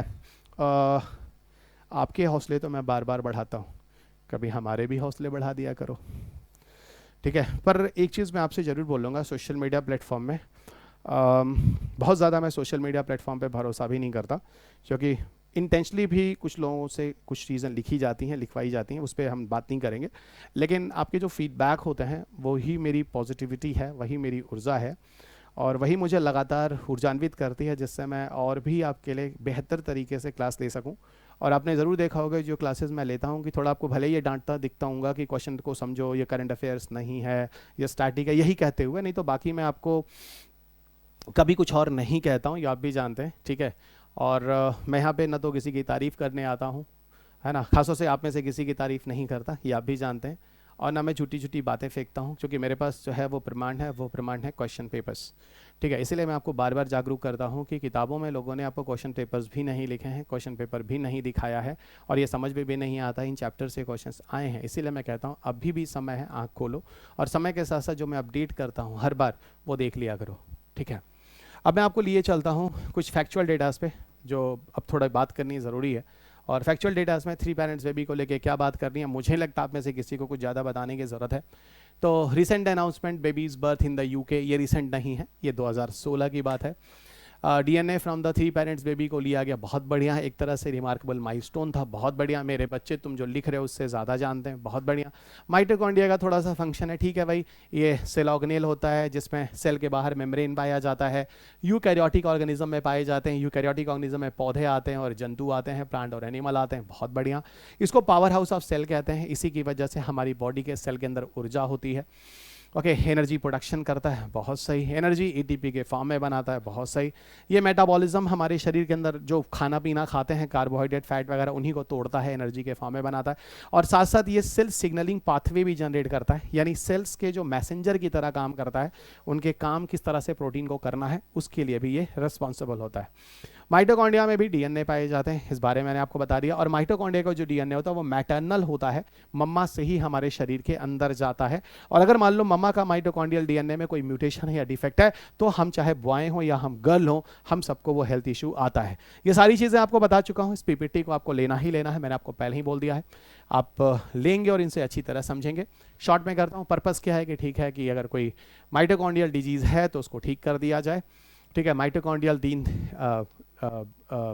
डोनेशन ट्रीटमेंट्स या माइटोकॉन्ड्रियल रिप्लेसमेंट थेरेपी के द्वारा इन विट्रो फर्टिलाइजेशन का एक प्रोसेस है, आर्टिफिशियल तरीके से सारे प्रोसेस किए जाते हैं। साइंटिफिक प्रोसेस देखें तो आइडेंटिफाई सुटेबल कैंडिडेट्स पहले देखते हैं, एक हेल्दी एक्सेल देखते हैं, है ना, वो तो समझ में आ गया। एक मदर जो है वो हेल्दी एक्सेल वाली होगी। डोनर और बायोलॉजिकल पेरेंट्स, वो आपको समझ में आ ही गया है। डोनर का माइटोकॉन्ड्रिया यूज़ करते हैं, everybody know very well. Mitochondria replacement इस तरीके से कर दिया जाता है, जो मैंने आपको पूरे तरीके बताए थे।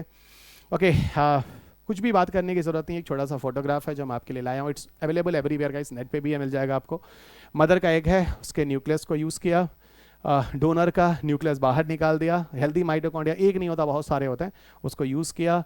और फिर ये न्यूक्लियस और इस हेल्दी माइटोकॉन्ड्रिया को मिला दिया, येलो येलो, और स्पर्म को फ्यूज़ कर दिया, अल्टीमेटली 3 पेरेंट्स बेबी हो गया। ठीक है, आपको बेहतरीन तरीके से मैंने पूरी अपनी पिक्चर बना के दिखाई है, वो काफ़ी बेहतरीन होगा। ये चीज़ें तो आपको नेट पे अवेलेबल हो जाती हैं, मिल जाती हैं। इम्प्लांटेशन वगैरह, उसके बाद बच्चे को ले जाकर आप मम्मा की बॉडी के अंदर इम्प्लांट कर दो, वो भी थोड़े स्टेजेस के बाद। असल में क्या होता है, जो 3 पेरेंट्स तो तैयार हुआ ना लैब के अंदर, उसको फिर एक केमिकल में रखते हैं, न्यूट्रिएंट्स में, उसको ग्रो कराते हैं। ब्लास्टोसिस्ट तक डेवलप करने के बाद फिर अपनी मम्मा की बॉडी के अंदर ट्रांसप्लांट कर देते हैं, और फिर उसको वही इन विट्रो फर्टिलाइजेशन करके अपनी मम्मा के अंदर उस एम्ब्रियो को डेवलप करते हैं। ठीक है, ये सारी की सारी चीज़ें हो गई। ठीक है, इम्प्लांटेशन और प्रेगनेंसी जो होती है दैट इज़ अ प्रोसेस, बाकी इसके अलावा ऐसा कुछ भी नहीं है दोस्त। अंत में चलते चलते, ये वो टेलीग्राम चैनल है जहाँ से आपको PDF लेना है, और ये टेलीग्राम चैनल है जहाँ से आपको मेरे साथ हमेशा जुड़ के रहना, तब तक जब तक आप UPSC देने जा रहे हो, जब तक आप पॉजिटिव हैं और आपको लगता है कि साइंस एंड एनवायरनमेंट में स्टैटिक भी आता है, और स्टैटिक की संख्या करीब 80% से ज़्यादा है ना, यहाँ तक कि 90% तक, कभी कभी तो सारे के सारे 100% तक स्टैटिक ही पूछे गए। तो वो लोग पूछे सुने, और ज़रूर सुने। Facebook, Instagram, social media platform पे भी होना ज़रूरी है, क्योंकि वहाँ पे भी थोड़ी नौटंकी करनी होती है अध्यापकों को, ये आपसे बेहतर कौन जानता है। तो मैं भी थोड़ी बहुत नौटंकी यहाँ करते हुए आपको मिल जाऊँगा। ठीक है, काम की बात कम, बकवास काम ज़्यादा। यूट्यूब पर आपको मैं काम की बातें करता हुआ नज़र आऊँगा, तो यहाँ पे भी आपको मिलता हूँ। थोड़ा सीधा बोलता हूँ, इससे थोड़ा चुपता होगा। ठीक है, कि आजकल सोशल मीडिया का यूज़ जो है वो यूज़ कम है, मिसयूज़ ज़्यादा है। ये खास तौर से सिर्फ उन्हीं बच्चों के लिए जो लोग साइंस एंड टेक को स्टैटिक भी समझते हैं, या फिर अभी भी लगता है कि साइंस एंड टेक में 20 क्वेश्चन मेरा क्यों छूट रहा है, 30-35 में से साइंस टेक एनवायरनमेंट में भी हम क्वेश्चन कर सकते हैं, उनको जाना है। और ये स्कैनर चुपचाप स्कैन कर लीजिएगा, PDF आपको मिल जाएगा, और वहाँ पर जाकर आप पूर्वांचल IAS ऐप आपको मिलेगा सीधा। ठीक है, गूगल पे भी मिल जाएगा, आप वहाँ से डाउनलोड कर लीजिएगा। आगे भविष्य के जितने भी टॉपिक्स आपको पढ़ने हैं, और अगर 20 क्वेश्चन की मैं आपको गारंटी दे सकता हूँ, ठीक है, वो भी अपने हार्ड वर्क पर, वो भी शर्त है क्लास बुक, अपडेटेड बुक, और लास्ट का करंट अफेयर्स अपडेट्स, इन तीनों को मिलाकर अगर आप करते हैं तो फिलहाल आप देखिएगा जो बच्चे ऐसा कर रहे हैं पीछे के कई सालों से, एग्ज़ाम्स होने के बाद मेरा जो नंबर है उस पर उनके फीडबैक आते ही आते हैं और आगे भी आते रहेंगे, ठीक है, आई एम वेरी श्योर। तो आप यहाँ पे देख लीजिएगा, अगर आपको लगता है कि साइंस एंड टेक एनवायरनमेंट में अभी आपको और इंप्रूवमेंट करने की ज़रूरत है, और अगर लगता है कि कोई ज़रूरत नहीं है, करंट अफेयर से काम हो जाता है, तो मैं आप में से किसी को नहीं बोलूँगा ना अपने पैसे बर्बाद कीजिए, और उससे ज़्यादा पैसे तो चलो दोबारा आप पा जाओगे, समय मत बर्बाद करो, क्योंकि कल को आप बोलोगे सर आपकी वजह से मैं फंस गया। नहीं तो साइंस एंड टेक में मेरे 50 पन्ने के क्वेश्चंस, 50 पन्ने के करंट अफेयर्स के नोट से सारी चीज़ें बन रही थी। साल भर मेरे को क्यों पढ़ा रहे हो? जैसे हिस्ट्री, पॉलिटी, इकोनॉमी, ज्योग्राफी सारे कोचिंग में साल भर पढ़ाते हैं, साइंस टेक एनवायरनमेंट खत्म कर देते हैं, तो इसलिए भी तो आप फिर इस जगह पे आकर अपने समय को बर्बाद ना करें। सीधा बोलता हूँ, साफ बोलता हूँ, इसीलिए कहता हूँ खरा बोलता हूँ। ये वो किताबें हैं जो मैंने लिखी हैं, बड़ी मेहनत की हैं, हर साल अपडेट हो रही हैं, और देखो करते करते 7 एडिशन तक पहुँच चुका है, यहाँ 3rd एडिशन तक पहुँच चुका हूँ। बाकी ऊपर वाले का आशीर्वाद, आपका भरोसा और बड़ों का भी आशीर्वाद ही है। तो इस क्रम में आगे फिर बने रहेंगे हम लोग, आगे फिर अगले चैप्टर के साथ आपके साथ फिर मिलेंगे। तब तक अपना ख्याल रखिए, स्वस्थ रहिए, खुश रहिए, मस्त रहिए, मुस्कुराते रहिए। मेरा आशीर्वाद हमेशा आपके साथ है। जय हिंद।